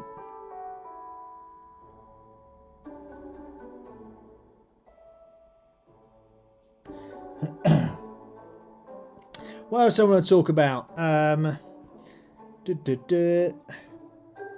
Oh, budgeting and prioritising hobby life. That's a good one. Maybe we should talk about that before we end the stream. So, being a geek, right, can be expensive. There is always something to get. Absolutely always. You're never going to get all the geeky things you want. I've yet to meet a geek that says, oh yeah, I've got everything I need. Yeah, I've got it all. Not a chance on your life will you meet a geek that says that, because there's so many geeky things that we love. Or there's things that we don't even know we love. For example, I went to the wrestling, right? So I went to the wrestling in America. I also went there for work, but the wrestling was on, so I went there. I bloody found a new geek hobby. Is collecting WWE wrestling belts. They're awesome. Have you ever seen one of these WWE belts? They're so cool. I couldn't believe how detailed they were. They're absolutely amazing. So my point here is, like, when we're talking about budgeting and making sure you're sort of spending your money wisely, unfortunately, peeps, being a geek does mean that you are going to spend a fair few quid on these items because they're cool. And you will undoubtedly find new things to spend your money on, and you undoubtedly continue to spend your money on all these geeky items, right? That is part and parcel of the club. Welcome to the world of geekdom. It doesn't stop with your first purchase, unfortunately. Even if I take a look at my Warhammer collection, that doesn't stop with my first purchase. Any player that plays Warhammer will know that you will continue to buy Warhammer, and Games Workshop know that too, as does Pokemon.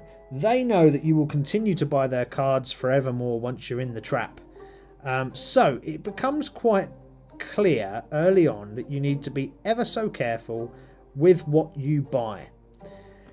For example, there are lots of different Warhammer armies that you could collect. Now, for example, I mentioned earlier that every time I play Sisters, I'm thinking of sort of not retiring them, but just not playing them for a little while, maybe choosing a different army that I've got to play because they're not so effective on the battlefield. Or perhaps I'm just playing them very badly, quite possibly. So I do have a Space Marine army.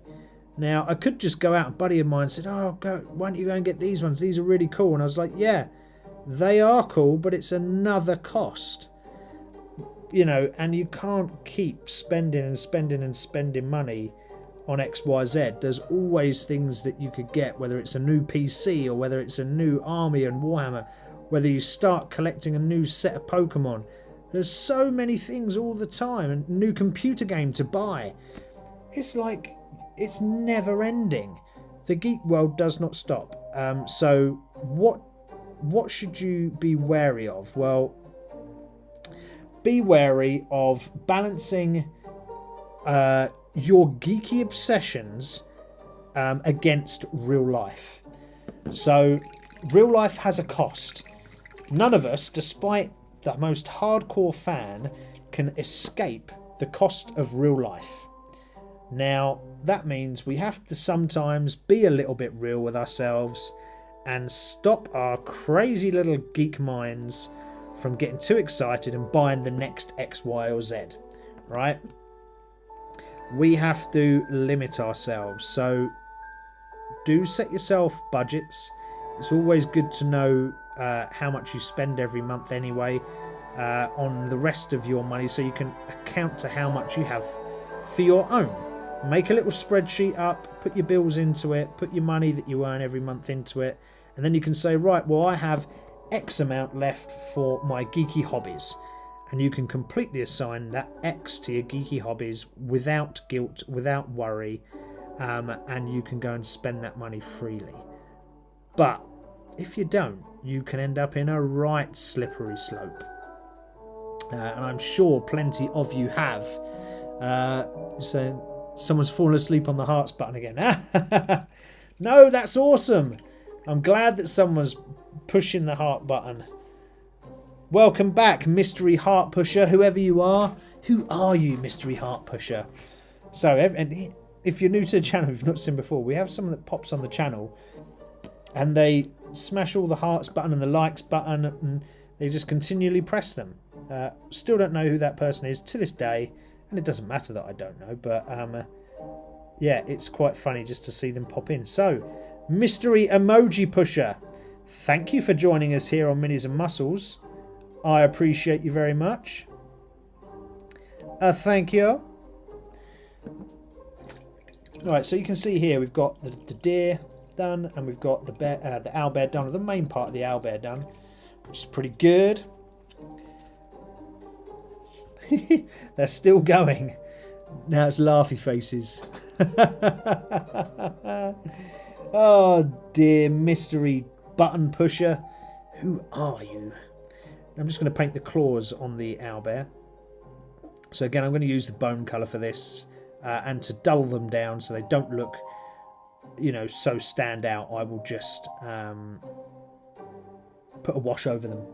And the wash I will use, by the way, is good old, sorry for leaning across the camera, I will use good old Agrax Earthshade for both the deer antlers and the claws on the owlbear, just to give them that sort of dirty, grimy look. Oh, the buttons have stopped. Boo. I wonder what that does. I wonder if anyone actually, like, if that helps with the algorithm or anything. I don't know. I mean, I know sort of chat does, so the more people chat, the more it helps and brings people onto the channel that haven't been on the channel, because the interaction's quite important on YouTube. So the more people interact with your videos, whether they sort of like it, love it, share it, comment on it, all that sort of stuff, really does help with the old algorithm. So I'm just wondering if the hearts also help. If they if they do, that's pretty cool. I can't see who is watching though. That's the thing. I don't think I'd get those stats. Yeah, I don't get the stats of who's watching and how many people are. I can just see how many people are there. It doesn't say, you know, it says I've had 77 views since I started streaming, right? But it doesn't say who. So I can never tell who the person is. So I can't ever thank them. I mean, not that that's a problem, but perhaps they want to remain anonymous. So we've got some nice big talons coming in here for the owlbear.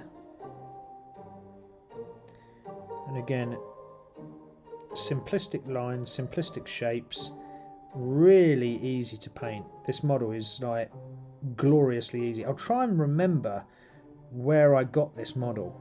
I think it was Mammoth. I'm thinking it was Mammoth Games, but I can't remember exactly what the place was called. But JPC, that doesn't. Oh no, sorry. I'm painting along, JPC. Nice. What are you painting, JPC? Tell me. And if any of you are painting out there and you've been watching, you can join our Discord channel and you can join in the chats there as well. So we have a little Discord channel. You can find the link to the Discord channel from my the main info on the YouTube page. You will find a link there to Discord. Jump in on there. And there's a minis section. You can drop all your minis in there. So JPC, I expect you shall join and drop in your mini. Are you continuing painting your little Chaos guy, are you? Yeah, Chaos Warriors. Great. I look forward to seeing them. You've done a real good job on them, bro. Like a real good job. They're very cool.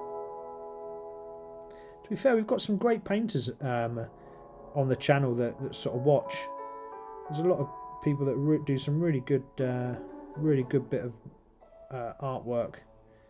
Even when people don't believe in their own abilities. I think we've got some very good painters.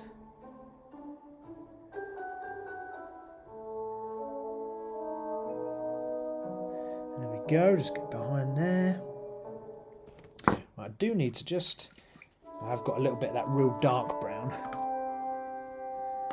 left. I just want to tidy up the claws a little bit. Just because on some I've gone a little bit over, so... Just want to bring that back a bit, just so it looks a bit tidier.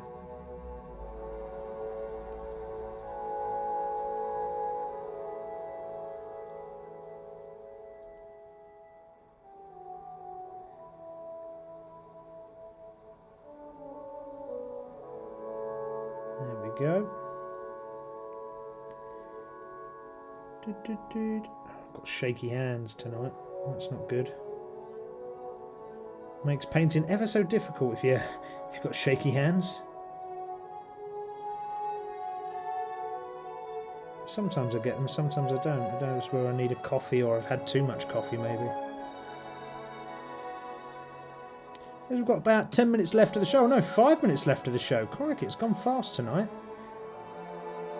It's been a quick one. It's probably because it's been the first one back since my little break.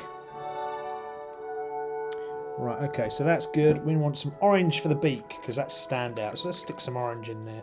I'm just kind of looking at anything that sticks out so far. I'm just going, right, okay, let's stick this in there. Let's go for bright orange. Why not? Oh, actually, no, I think maybe... Right, what orange should we use? More reddy or more orangey orange? I'm thinking this one. For the beak. Yeah, it's more sort of like... I'm thinking birds normally have that kind of bright orange. JPC said, I'm maybe something different this weekend. I had some Star Wars and Malifaux. Ooh. What's Malifaux? I don't know what Malifaux is. I don't think I've ever seen that. Maybe I have, but I not remember. Is that the Star Wars board game, is it? Is that what you're doing, the Star Wars board game?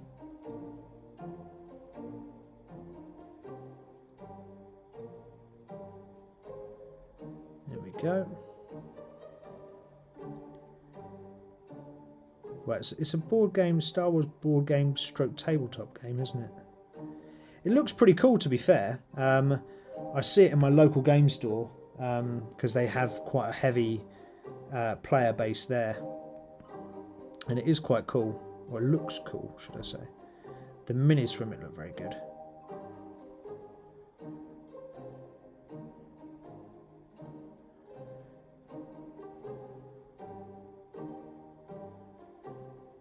There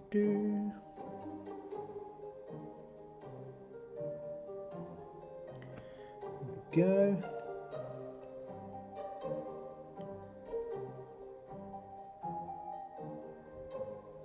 Top part of his beak is really hidden by all the feathers, actually, to be honest, so there's not a lot there.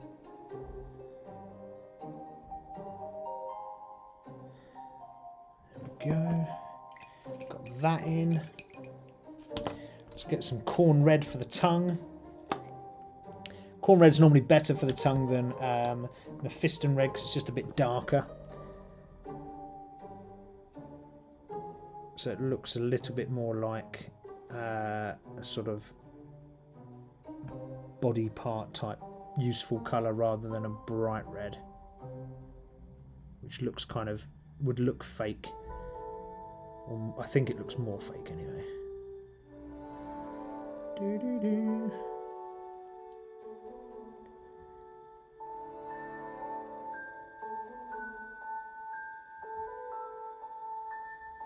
I think I've cocked up here, guys, because I should have got some pink in there for the bottom of the mouth. Silly me. So let's grab some pink. On this one I'm going to use pink horror. I like using pink horror for the sort of, if it's not the tongue but it's inside of a mouth, it looks quite good. Star Wars Legion. I have the board game Massive Darkness 2 to finish as well. Mate, you've got just as much of a pile of shame as I have. Come on, JPC. You got this. You can do it. There we go. So I'm probably going to have to redo this tongue actually, because this will go over. But that's fine. Just need to get in that little gap. Just to get that sort of dark pink in there. And for the roof of the mouth as well.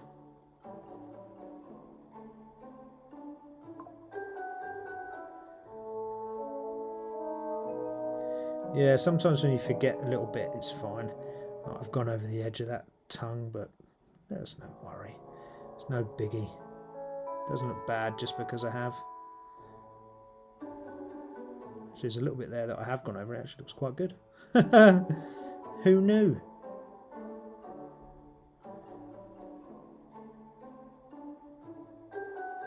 Alright, there we go. Just a little bit in there. A little bit in there. Okay, let's get back to that red. Dude. Hopefully you guys can see this, what I'm painting right now. Fingers crossed.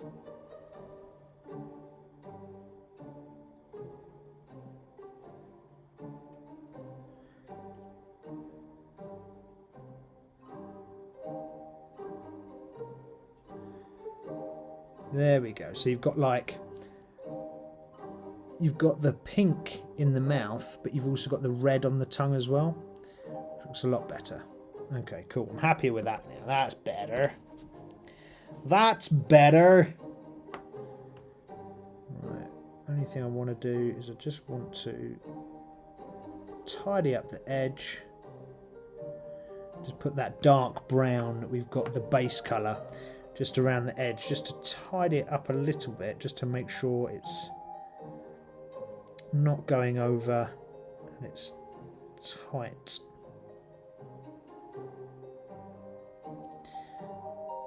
There we go. I think that's good. Oh, just a little bit this side.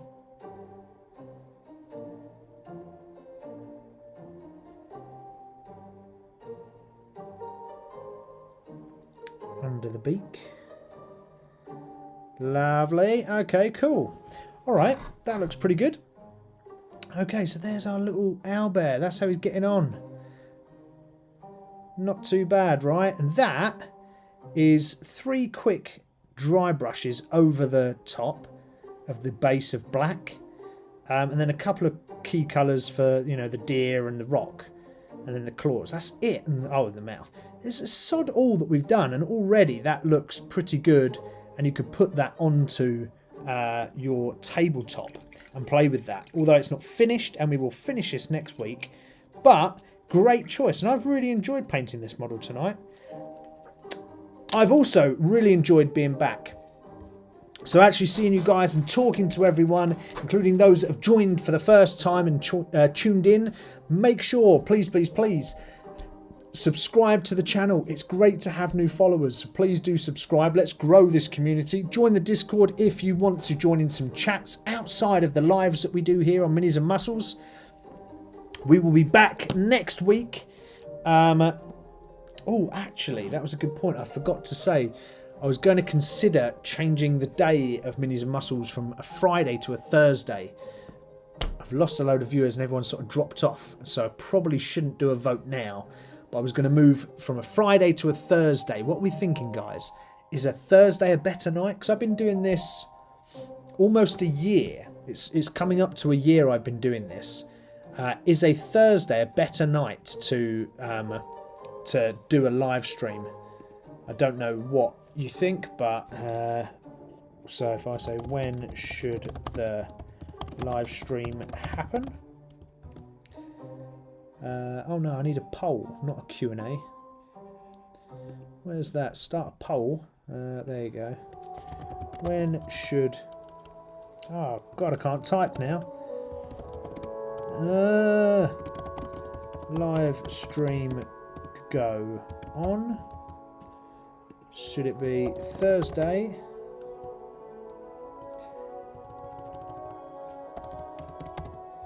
Or Friday. So the reason I ask is because, as I said, I've been doing this for about a year now. So we've got around 115 subscribers. I don't do a load outside of YouTube, if I'm honest. So we could get more people on the channel by, you know, purely promoting myself more and doing more. So we only do a live stream every Friday. I get it, right? I do a couple of posts every now and then on YouTube, but that's about it. But I was thinking, is it that it's a Friday that's kind of limiting people to join us? Because quite a lot of people like to go out on a Friday night. So is a Thursday a better day for the channel, a better day to do a stream? I don't know. I just thought I'd ask you guys. If it is a better day to do it on a Thursday, just stick it in the poll that's running right now. I will ask again next week as well. I'll ask in the Discord and I'll put a question up. But if you want to join the Discord, the link for that is on, if you go to the main Minis-N-Muscles YouTube page, if you drop down, you'll see a link there for Linktree. Linktree will then take you through to all of my links from Discord to other bits. Discord, go on there, it'll take you straight through and you can join the channel there. We have loads of different chats on there throughout the week, so it's a great way to stay in touch with people, to talk about minis, to get some advice, and to keep the sort of geek chat going. So yeah, you can join the Discord, it's all there for you. Aside from that, I have had a wonderful Friday back with you all. I appreciate every single one of you for joining. Thank you, thank you, thank you. It's a mega to chat with you all again. I'm sorry that it's, you know, I had to go away for work. I apologise about that. I'm back now in the UK, so we will continue our Minis-N-Muscles live streams every week. Don't you worry about that. And I will see you all very soon. Make sure to like, follow, subscribe. Make sure you hit your notification button so that you know when we go live. And share this with your friends. You've all got geeky friends. Share it with your friends. Get it out there. Come on, let's go for it. Let's try and grow this into a larger channel so we can have more chats, more geeky stuff, and then we can start doing things like, I think when we get to like 500 subscribers, you can start doing stuff like giveaways and things like that. So that's when it's going to start really getting interesting. So that would be mega. If we could get up to like 500, it's a long way away, but it's possible. We could do that quite easy. So yeah. What we're saying in comments, JPC said, I like Fridays. Adrian's saying Fridays, if it ain't broke, don't fix it. Well, that's what I'm saying, Adrian. Is it broke? Is it broken that we've sort of plateaued at subscribers? We've plateaued at like 115. We've been here for a couple of months now. Is that it's a Friday and we're not hitting the right people? That's my question. It's an interesting question to have, but it's my question to you guys. So just thought I'd put it out there and ask. So we may trial a Friday at a Thursday at some point just to see how it goes. But it doesn't mean that we'll definitely do it on those days. But let me know and drop it in, even if it's a comment after this video's posted and you're watching, not live, but once it's on the page. Drop a comment in. Let me know. Anyway, apart from that, I'm going to wrap it up because we're 8 minutes over. I'm just getting excited because it's the first stream back. But anyway, I will see all you guys soon. Thank you for putting up with my geeky drivel. Thank you for watching me paint our little owlbear. So he's coming along slowly, as you can see. There you go.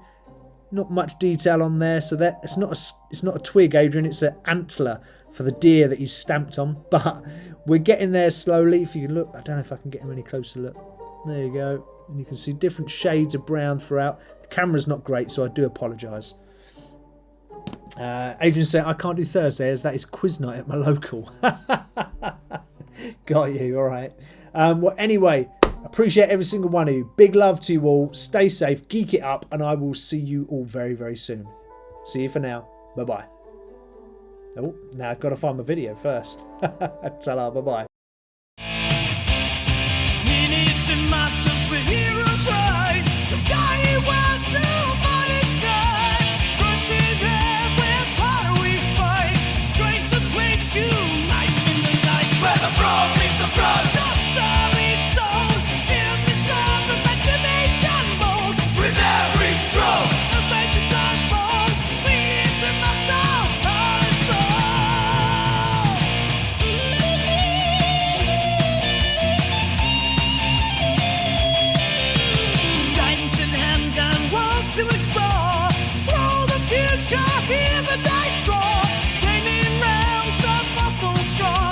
together in this place where we belong. Jolting spells, casting dreams until the dawn, leveling up and the world to follow. With painted heroes shining bright, venturing onward in the endless night. Where the brawn meets the brush, the story's told in the storm of imagination mold. With every stroke, the vengeance unfold, peace of our soul, our soul. Where the brawn meets the brush, the story's told in the storm of imagination mold. With every stroke, the vengeance might fall.